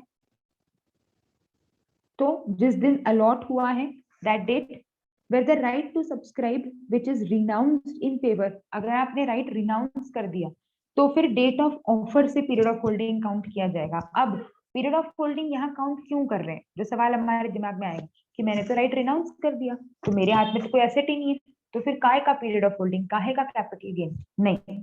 यहाँ पर जब आप आपका राइट रिनाउंस कर रहे हो, that is basically that you are selling your right, ठीक है। आप आपका राइट बेच रहे हो, शेयर नहीं बेच रहे हो, शेयर खरीदने का जो राइट है वो बेच रहे हो। और क्योंकि आप ट्रांसफर कर रहे हो, आपके ऊपर यहाँ पे भी कैपिटल गेन लगता है। इसके क्वेश्चंस भी आगे आएंगे, इसके भी क्वेश्चंस मैं आप लोग को सॉल्व करवाऊंगी। सो जब आप अपना राइट, जैसे मैं इसको एक प्रैक्टिकल एग्जांपल लूँ, अगर कि मेरे पास 100 शेयर्स थे, 100 शेयर्स के बदले मुझे 30 शेयर्स खरीदने का राइट दिया कंपनी ने सस्ते में, तो मैंने 30 शेयर्स में से 20 तो खुद ने खरीद लिए, तो इसका पीरियड ऑफ होल्डिंग शुरू होगा डेट ऑफ अलॉटमेंट से। और ये जो 10 शेयर्स थे ये मुझे खरीदने नहीं थे, मैंने मेरे दोस्त के फेवर में इसको रिनाउंस कर दिया और पर शेयर उससे 2-2 रुपए चार्ज कर लिए, ठीक है। अब मैंने पैसा लिया है, मेरा राइट बेचा है, तो मेरे ऊपर कैपिटल गेन टैक्स लगाया जाएगा फॉर द राइट, कि जो राइट आपने बेचा उसके ऊपर आपको कैपिटल गेन देना है। कॉस्ट ऑफ एक्विजिशन 0 रहेगी, क्यों, क्योंकि राइट खरीदने के लिए आपने कोई पैसा नहीं दिया है। जो राइट आपने खरीदा उसके लिए आपने कंपनी को कुछ पैसा नहीं दिया, वो तो आपको यूं ही मिल रहा है आपके एग्जिस्टिंग शेयर होल्डिंग के कारण। लेकिन जब आप ये राइट बेच रहे हो अपने दोस्त को, तो आप उससे 2 रुपए चार्ज कर रहे हो, तो कैपिटल गेन निकाला जाएगा 2 रुपए into 10, that is 20 will be your sales consideration and cost will be 0। यहाँ पर आया 20। यहाँ पर जब आप कैलकुलेशन करोगे तो इसको आप शॉर्ट टर्म बोलोगे कि लॉन्ग टर्म बोलोगे, उसके लिए पीरियड ऑफ होल्डिंग चाहिए। और पीरियड ऑफ होल्डिंग कहाँ से देखा जाएगा, जिस दिन कंपनी ने आपको ऑफर किया था। क्यों, क्योंकि वो ऑफर आपने एक्सेप्ट नहीं किया, तो ऑफर एक्सेप्ट और अलॉटमेंट की डेट आई ही नहीं। तो जिस दिन आपको कंपनी ने ऑफर किया था कि आप 30 शेयर्स खरीद सकते हो, उस दिन से आपका पीरियड ऑफ होल्डिंग काउंट होगा। और जिस दिन आपने उन राइट्स को रिनाउंस कर दिया, एक्चुअली बेच दिया, उस डेट तक वो पीरियड ऑफ होल्डिंग काउंट होगा। अगर वो लिस्टेड शेयर्स हैं, से फॉर एग्जांपल, तो जैसे ही 12 महीने क्रॉस हो जाएंगे वो लॉन्ग टर्म हो जाएगा, नहीं तो शॉर्ट टर्म रह जाएगा। ये सारा चीज आपस में लिंक करते आ रही है, क्लियर हो रहा है, अदरवाइज आपस डिस्कस कर लेंगे, कोई दिक्कत नहीं। हो गया मैम, क्लियर हो गया, चलिए। अब हुआ इसी के साथ साथ आपका बोनस की हमने बात करी, और यहीं पे आता है आपका स्वेट इक्विटी शेयर्स। हाँ, लास्ट चीज जो कि इसमें डिस्कस करनी है अपने को, दैट इज कन्वर्जन। कन्वर्जन, अगर आपका एक सिक्योरिटी से दूसरे सिक्योरिटी में कन्वर्जन हो रहा है, कि आपको इक्विटी के बदले प्रेफरेंस, या उल्टा प्रेफरेंस शेयर्स रिडेम्पशन की जगह पर आपको कैश देने की जगह वो लोग इक्विटी शेयर्स दे रहे हैं, ऐसे क्वेश्चंस भी हमने अकाउंट्स में पढ़े हुए हैं कि हम हमारी प्रेफरेंस शेयर्स के बदले हमें इक्विटी शेयर्स दे देती है कंपनी। अगेन इस केस में जो आपकी नेक्स्ट सिक्योरिटी है, जैसे सपोज आपके पास किसी कंपनी के 10,000 प्रेफरेंस शेयर्स थे, अब वो 10,000 प्रेफरेंस शेयर्स के बदले जब रिडेम्पशन का टाइम आया तो कंपनी ने आपको 10,000 इक्विटी शेयर्स दे दिए, ठीक है। अब ये इक्विटी शेयर्स जब आप सेल करोगे तो पीरियड ऑफ होल्डिंग कहाँ से काउंट किया जाएगा, तो पीरियड ऑफ होल्डिंग पूरा शुरू से काउंट किया जाएगा। मतलब ये प्रेफरेंस शेयर्स खरीदे थे उस दिन से लेकर के जिस दिन ये इक्विटी शेयर्स आप ट्रांसफर कर रहे हो, वहां तक का पूरा पीरियड ऑफ होल्डिंग आपके हाथ में इंक्लूड किया जाएगा। तो क्या लिखा है कन्वर्जन में, period of holding for which the preference shares were held shall be included. वो पुराना भी और नया भी, अगेन उसका भी लॉजिक सेम है कि जो बीच का ट्रांजेक्शन होता है कन्वर्जन वाला, उसे आप इंक्लूड नहीं कर, उसे आप ट्रांसफर नहीं मानते हो। Conversion of security is not a transfer, तो अगेन वो बीच की चीज ट्रांसफर नहीं मानी गई, तो शुरू से लेकर के आखिरी तक का पूरा पीरियड ऑफ होल्डिंग आप क्लब कर लोगे। So these are some of the specific transactions जो कि आपके इसमें इशू करे गए हैं। Lastly, unit in a segregated portfolio वापस इसमें भी original unit in the main portfolio were held shall also be recognised. इसके ऊपर अगेन ये 49 से लिंक है, तो जब हम 49 सेक्शन पढ़ेंगे तो वापस बात होगी। कुछ कुछ पॉइंट्स हैं जो वापस से रिपीट होंगे, तो हो सकता है अभी अगर एकदम से लिंक नहीं करते आ रहा हो तो वापस डिस्कस होगा, जैसे ये डीम्यूचुअलाइजेशन वगैरह। फिर भी अगर आपको लग रहा हो तो हम वापस से समझ लेंगे, कोई दिक्कत नहीं है। ये 47 जब हम पढ़ेंगे तो ये वापस से डिस्कस हो जाएगा। सो ऑटोमेटिकली जब अपन दोनों चीजों को लिंक करते जाएंगे वो क्लियर हो जाएगी चीज। होता क्या है, इनकम टैक्स में बहुत सारी चीजें आपस में जुड़ी हुई होती हैं। जैसे सबसे शुरुआत में वो 1010D से जुड़ी हुई चीज थी आपकी, और 1010D जुड़ता है 80C से, तो वो आपस में इतना कनेक्टेड है कि जब तक आपको सारी चीजें नहीं पता होंगी वो क्लियर होना एग्जैक्टली मैं सिर्फ इतना बता दूं कि 1010D के 4th 5th प्रोविजो वाले को कैपिटल एसेट बाना है, तो पहले तो आपको ये सोचना पड़ेगा कि 1010D होता क्या है, फिर उसका 4th और 5th प्रोविजो और उससे रिलेटेड है ना, तो उसको ओवरऑल एक कॉम्प्रहेंसिव तरीके से पढ़ना जरूरी है। चलो अब अगेन इसके आप नोट्स लिख लो, फ्लो चार्ट वाले यहाँ तक के, फिर हम आगे चलेंगे। सो शॉर्ट शॉर्ट में लिखने लिखने हैं अपने को एकदम, ताकि एकदम एट द मोमेंट अपने को रिवाइज करने में आसान रहे। फिर आईडीएस पे चलेंगे।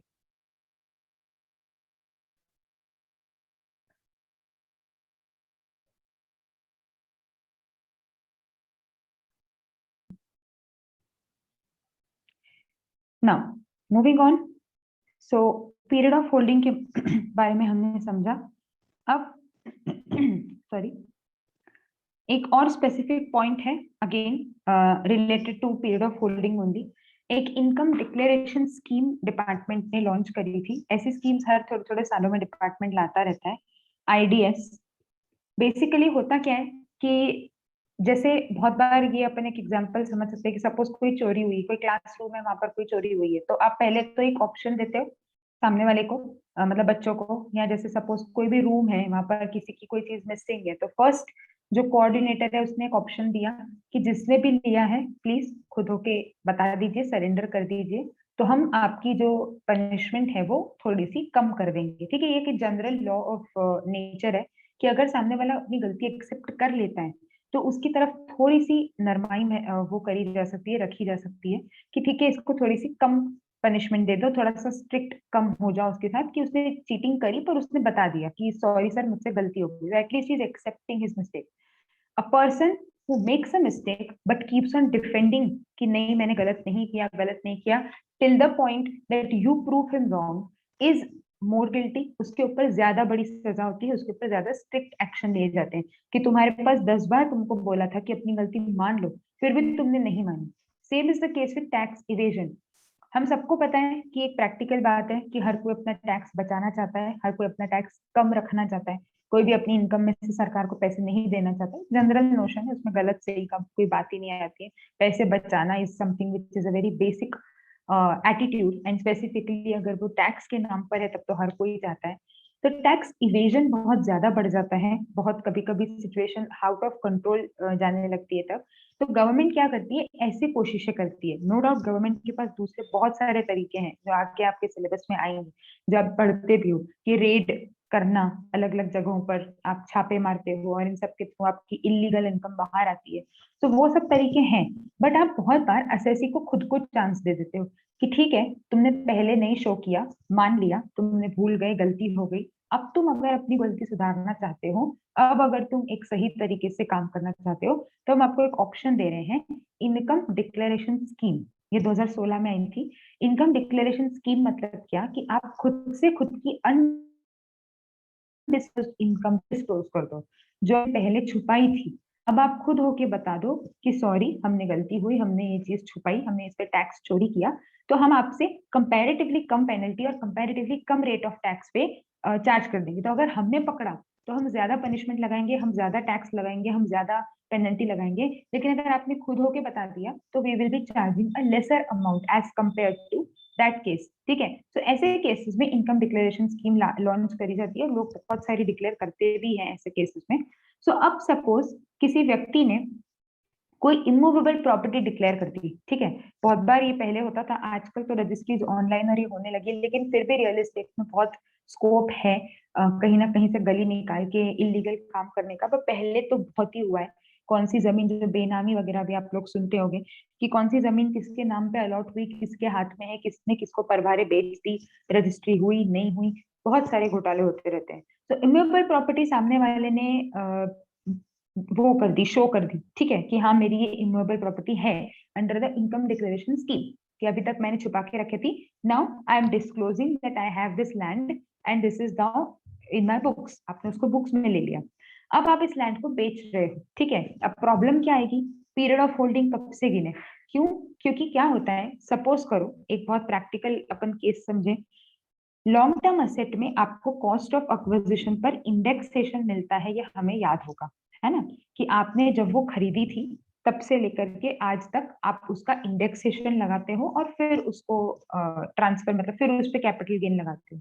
तो अब एक व्यक्ति ने दिमाग कैसे लगाया, देखो 2016 में इनकम डिक्लेरेशन स्कीम आई, मान लेते हैं, मैं इमेजिन कर लेते हैं, तो मेरे पास एक लैंड थी, मुझे बेचनी थी, 2017 में बेचने का मैं प्लान बना रही थी, पर हो ऐसा कुछ रहा था कि जब मैं वो बेचती तो कहीं ना कहीं से ये चीज पकड़ में आ जाती और मेरे ऊपर ज्यादा टैक्स लग जाता कि ये लैंड आपने कब खरीदी थी, ये हमको प्रूफ दो, और उसके ऊपर मेरे मरने वाले काम होने वाले थे, ठीक है, मैं फंसने वाली थी।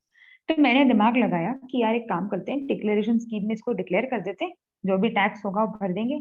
और ये लैंड जो खरीदी थी, ये लैंड मैंने मान लो खरीदी थी एक्चुअली 1993 में, ठीक है, बहुत पुरानी लैंड थी, शो नहीं करी आज तक। आज मैंने डिपार्टमेंट को जाके बोल दिया, 2016 में जाके बोल दिया कि सर ये मेरी 1993 की लैंड है, और 1993 की लैंड पे आज मैं बेच रही हूँ, इंडेक्सेशन लगाऊंगी, और बेच के हो सकता है कि इंडेक्सेशन मेरी सेल वैल्यू से भी ज्यादा आ जाए, तो हो सकता है मेरा लॉन्ग टर्म कैपिटल लॉस हो जाए। तो डिपार्टमेंट ने बोला वाह ये तो बढ़िया है, तुमने हमको बेवकूफ बनाया वो अलग, इतने साल तक लैंड छुपा के रखी वो अलग, और अब तुम इतने साल का इंडेक्सेशन लगाओगे और कैपिटल गेन में लॉस क्लेम करोगे, ये कहाँ का हिसाब हुआ, हम ये एक्सेप्ट नहीं करते। तो उन्होंने बोला कोई लैंड जो आप इनकम डिक्लेरेशन स्कीम में शो कर रहे हो, ठीक है, which you are disclosing under the income declaration scheme, जब भी आप उस इमूवेबल प्रॉपर्टी को आगे चलकर ट्रांसफर करोगे, ठीक है, जब भी आप उस इमूवेबल प्रॉपर्टी को ट्रांसफर करोगे, at that point from where will you calculate the period of holding, if the period of holding can be understood from a proper legal document, तो आप उसकी एक्चुअल डेट ऑफ एक्विजिशन पकड़ सकते हो।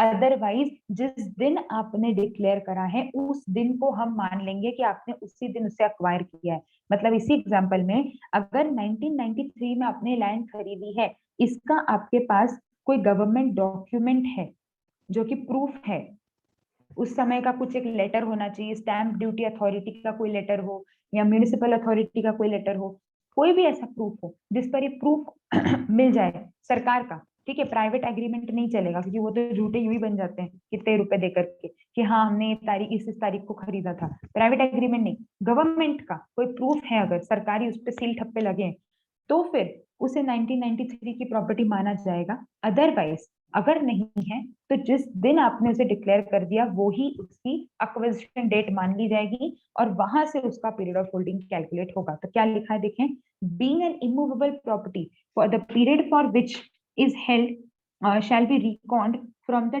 date on which such property is acquired if the date of acquisition is evidenced by a deed registered with any authority of a state government। कोई authority के पास ऐसा प्रूफ है तो नहीं। The period for which the date shall be reckon from 1st of June, जो हमारी इसकी डेट रहेगी, जो हमारी इनकम डिक्लेरेशन की, क्या आपने जून में डिक्लेरेशन में वो कराना, डिक्लेरेशन में आपने शो कराना, तो 1 जून आपकी पीरियड ऑफ होल्डिंग 1 जून से काउंट किया जाएगा। तो अगर कोई ऐसे तरीके करके टैक्स कम करने की कोशिश कर रहा है या इनकम डिक्लेरेशन स्कीम का गलत फायदा उठाने की कोशिश कर रहा है तो वहां पर वो पकड़ा जाएगा, मारा जाएगा। अगर उसके पास डॉक्यूमेंट है, रजिस्टर्ड डॉक्यूमेंट है, तो फिर ठीक, कोई दिक्कत ही नहीं है, ठीक है। सो ये चीज हमें ध्यान रखनी है कि अगर इमूवेबल प्रॉपर्टी है वो इस तरीके से शो करी गई है तो तब से लेकर के काउंट करना है कि 1 जून से काउंट करना है, ये हमें ध्यान में रखना है। अभी आपको एक जनरल इंफॉर्मेशन के हिसाब से दिया हुआ है what is income declaration scheme, so just आप रीडिंग लगा के देख सकते हो। ऐसे क्वेश्चंस आएंगे, ऐसे जरूरी नहीं होता, बट एक हमारे पास जनरल नॉलेज होना चाहिए हमारे पास। कि क्या स्कीम थी, तो just go through it once and then if you have any issues then we can discuss. Now आज का एक लास्ट और छोटा सा टॉपिक ले लेंगे हम। पहला ही लेक्चर है तो इसलिए बहुत हैवी नहीं देंगे, ताकि थोड़ा सा वो रहे, लिंक रहे, धीरे धीरे करके अपन बढ़ते जाएंगे आगे। तो पहले इतना एक टॉपिक छोटा सा ये चीज भी नोट कर ही लो, ताकि वो एक चीज कंप्लीट हो जाए relating to period of holding, and फिर हम यहाँ से ट्रांसफर पर चलेंगे। यहाँ 45 से फिर मैं नेक्स्ट लेक्चर में शुरू करूंगी। ये एसेट डिक्लेयर्ड अंडर आईसीडीएस लिख लो बस।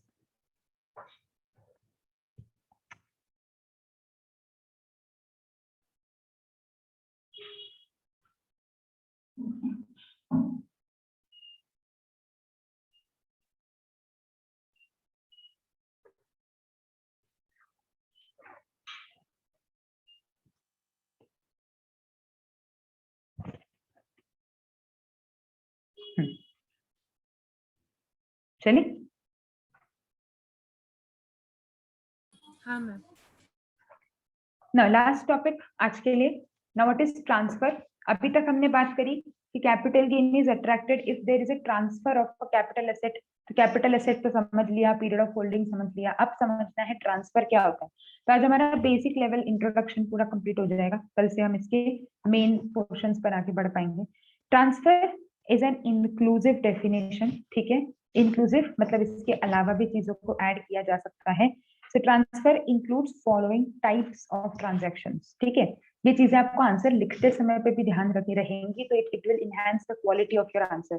जैसे आपको ट्रांसफर के ऊपर कोई आंसर आता है तो आप लिखो, अगर सेक्शन लिखो तो बहुत ही अच्छी बात है, बट अगर नहीं लिखो कोई दिक्कत नहीं है, स्ट्रेस नहीं लेना है सेक्शन के नंबर याद रखने का। अगर याद रह जाते हैं बहुत अच्छा, नहीं रहते कोई दिक्कत, गलत नहीं लिखना है, बस ये ध्यान रखना है। तो क्या लिखा आपने, as per section 247 transfer includes various different transactions which can be classified as a transfer under the head which includes following types। तो उसको भी रहेगा कि हाँ इस बच्चे को मालूम है कि ट्रांसफर की डेफिनेशन इंक्लूसिव है। This enhances your level of answers, है ना। ये छोटी छोटी चीजों पे अपने को और ध्यान देना शुरू करना है। मैं आज ही से बताना इसलिए शुरू कर रही हूँ कि धीरे धीरे करके 10-15 दिन 20 दिन में ऑटोमेटिकली आप उसके फ्लो में आ जाओगे कि हाँ अपन को किस तरीके से पढ़ना है, किस तरीके से आंसर्स लिखने हैं, किस तरीके से दिमाग में कॉन्सेप्ट्स को बिठाना है, तो वो बहुत इजी हो जाएगी चीजें। चलो, सेल एक्सचेंज रेलिक्विशमेंट, सेल करा है आपने एसेट को, एक्सचेंज करा है, ठीक है। आपने राइट्स एक्सटिंग्विश कर दिए किसी एसेट के ऊपर, आपके राइट्स थे पर आपने उन राइट्स को ट्रांसफर कर दिया, again that is a transfer. जैसे हमने राइट वाली बात अभी थोड़ी देर पहले करी कि मेरे पास राइट था खरीदने का पर मैंने वो राइट किसी और को दे दिया, that is a transfer.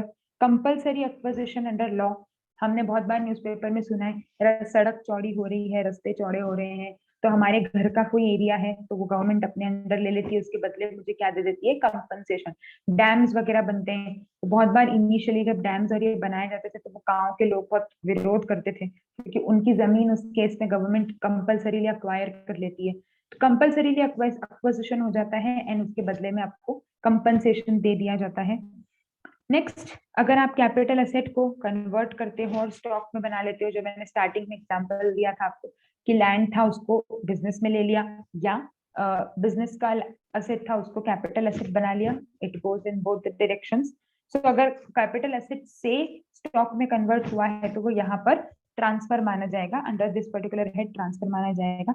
Maturity of a zero coupon bond, और इस तरीके से और भी जो ऐसे एग्जांपल्स होंगे प्रॉपर्टी से रिलेटेड या ऐसे कुछ भी ट्रांसफर से रिलेटेड, उन सबको इसमें इंक्लूड करा जाएगा, ठीक है। सो नाउ इट इंक्लूड्स, सो इसको इन्होंने और एक्सप्लेनेशन में डिस्क्लोज और ज्यादा समझा दिया है कि डिस्पोजिंग और पार्टिंग विद एन एसेट और इंटरेस्ट डायरेक्टली और इनडायरेक्टली, एब्सोल्युटली और कंडीशनली, वॉलेंटरी और इनवॉलेंटरी, सबको ट्रांसफर मानेंगे। तो इनवॉलेंटरी मतलब मेरी इच्छा नहीं है, कंपल्सरीली मुझसे मेरा लैंड ये लिया गया तो अभी उसको ट्रांसफर मानेंगे। खुद की इच्छा से बेचा तो है ही सही ट्रांसफर। एब्सोल्युटली मतलब बिना किसी कंडीशंस के बेचना, नॉर्मल। कंडीशनली मतलब उस पर कुछ कंडीशंस अटैच्ड है, जैसे तुमने बोला कि मैं मेरी लैंड बेचूंगी पर बदले में मुझे ये चाहिए, that is condition. Directly direct sale कर देना, इनडायरेक्टली किसी और ट्रांजेक्शन के थ्रू, कैसा भी हो उसे हम ट्रांसफर मान लेंगे। आपको उसको ट्रांसफर माना जाएगा ना। जब ट्रांसफर होता है तो जिस साल ट्रांसफर होता है उस पर्टिकुलर ईयर में इसे टैक्सेबल किया जाता है। So the section 45 gives you the scope of chargeability. Basically जो कैपिटल गेन हेड है वो शुरू 45 से होता है, 44 तक आपका पीजीबीपी चलता है और 45 से आपका कैपिटल गेन शुरू हो जाता है, फिर 56 से आपका अदर सोर्सेस शुरू हो जाता है। सो 45 से आपका बोला है scope and year of chargeability. तो जिस साल ट्रांसफर हुआ उस साल टैक्सेबिलिटी आती है, वैसे ये जनरल रूल है, ठीक है। But again there are some specific additional exceptions, or you can say special cases. These are not exceptions, but these are some specific cases which are to be dealt. So कुछ कुछ cases मैं आज लूंगी।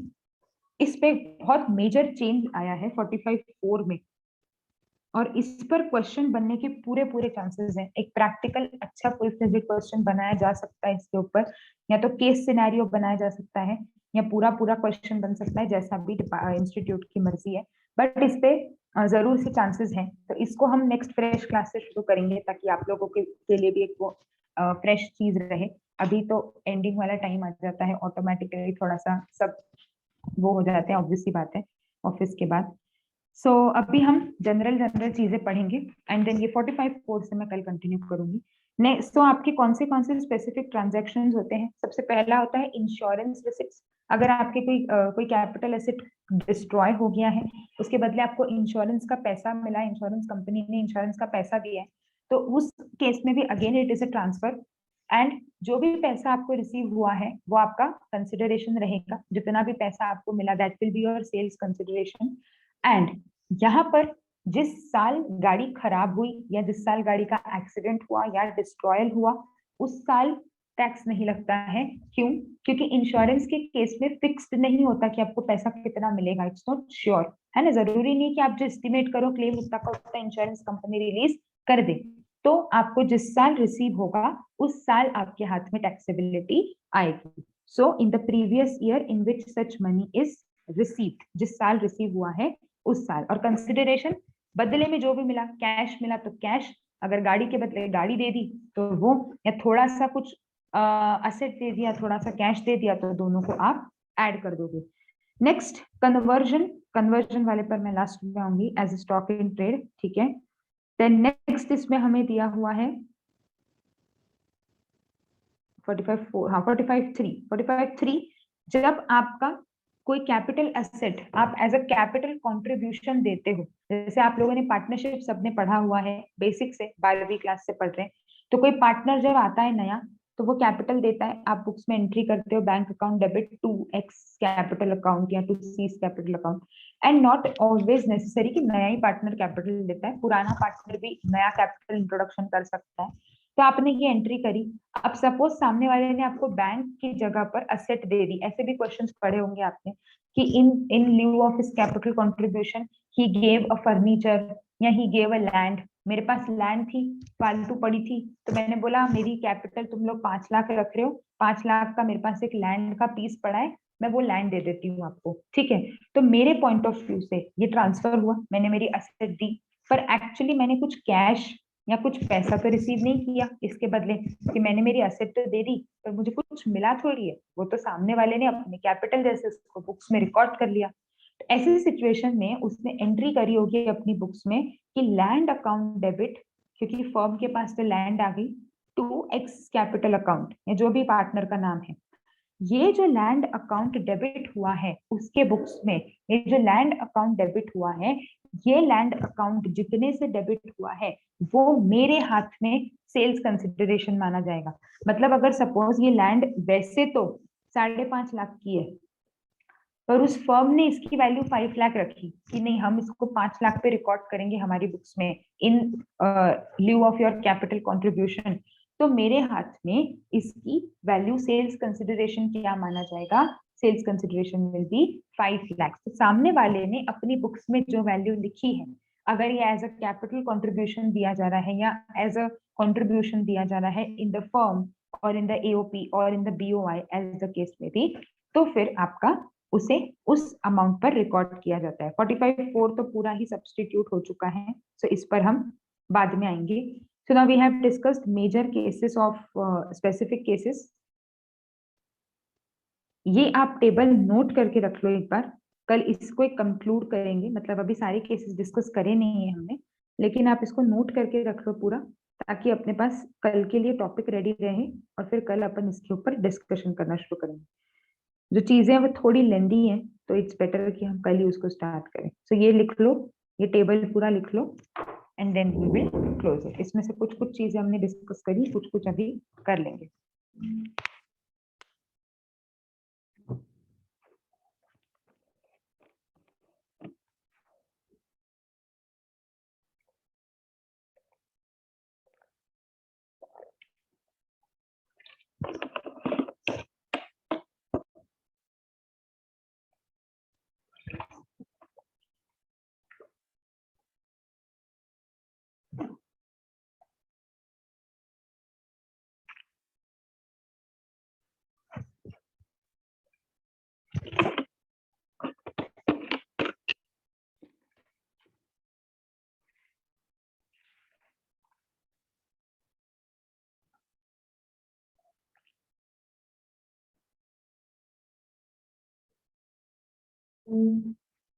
ये दोनों फिर से amendments हैं जो मैंने ग्रीन से शो करे, ये दोनों चेंजेस हैं, अमेंडमेंट्स हैं।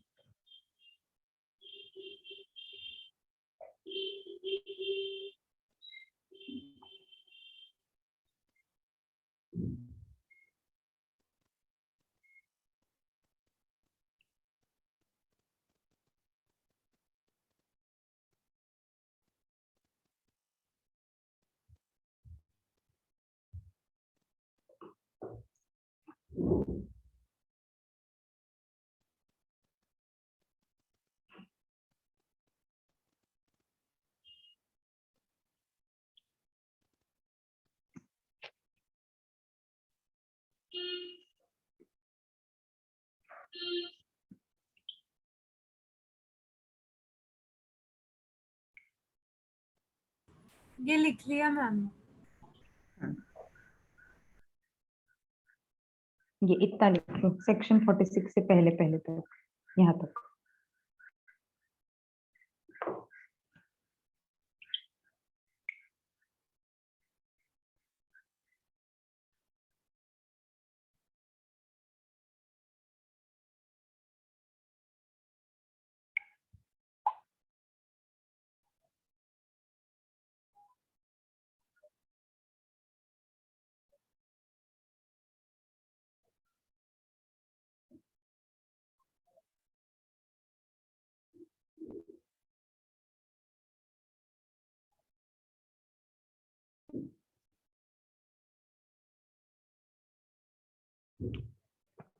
चलिए, so इतना नोट हो गया हो, so then we will discuss the next concepts in the next lecture.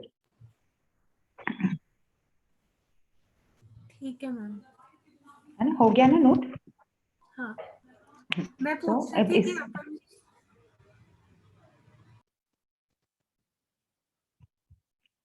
So if you have any doubts, जो सब स्टूडेंट्स आज रिकॉर्डिंग लेक्चर्स देखेंगे, तो अगर आप लोग को पूरे लेक्चर में कहीं पे कोई भी दिक्कत आई हो, feel free to discuss. Next हम लोग नेक्स्ट लेक्चर से कंटिन्यू करेंगे।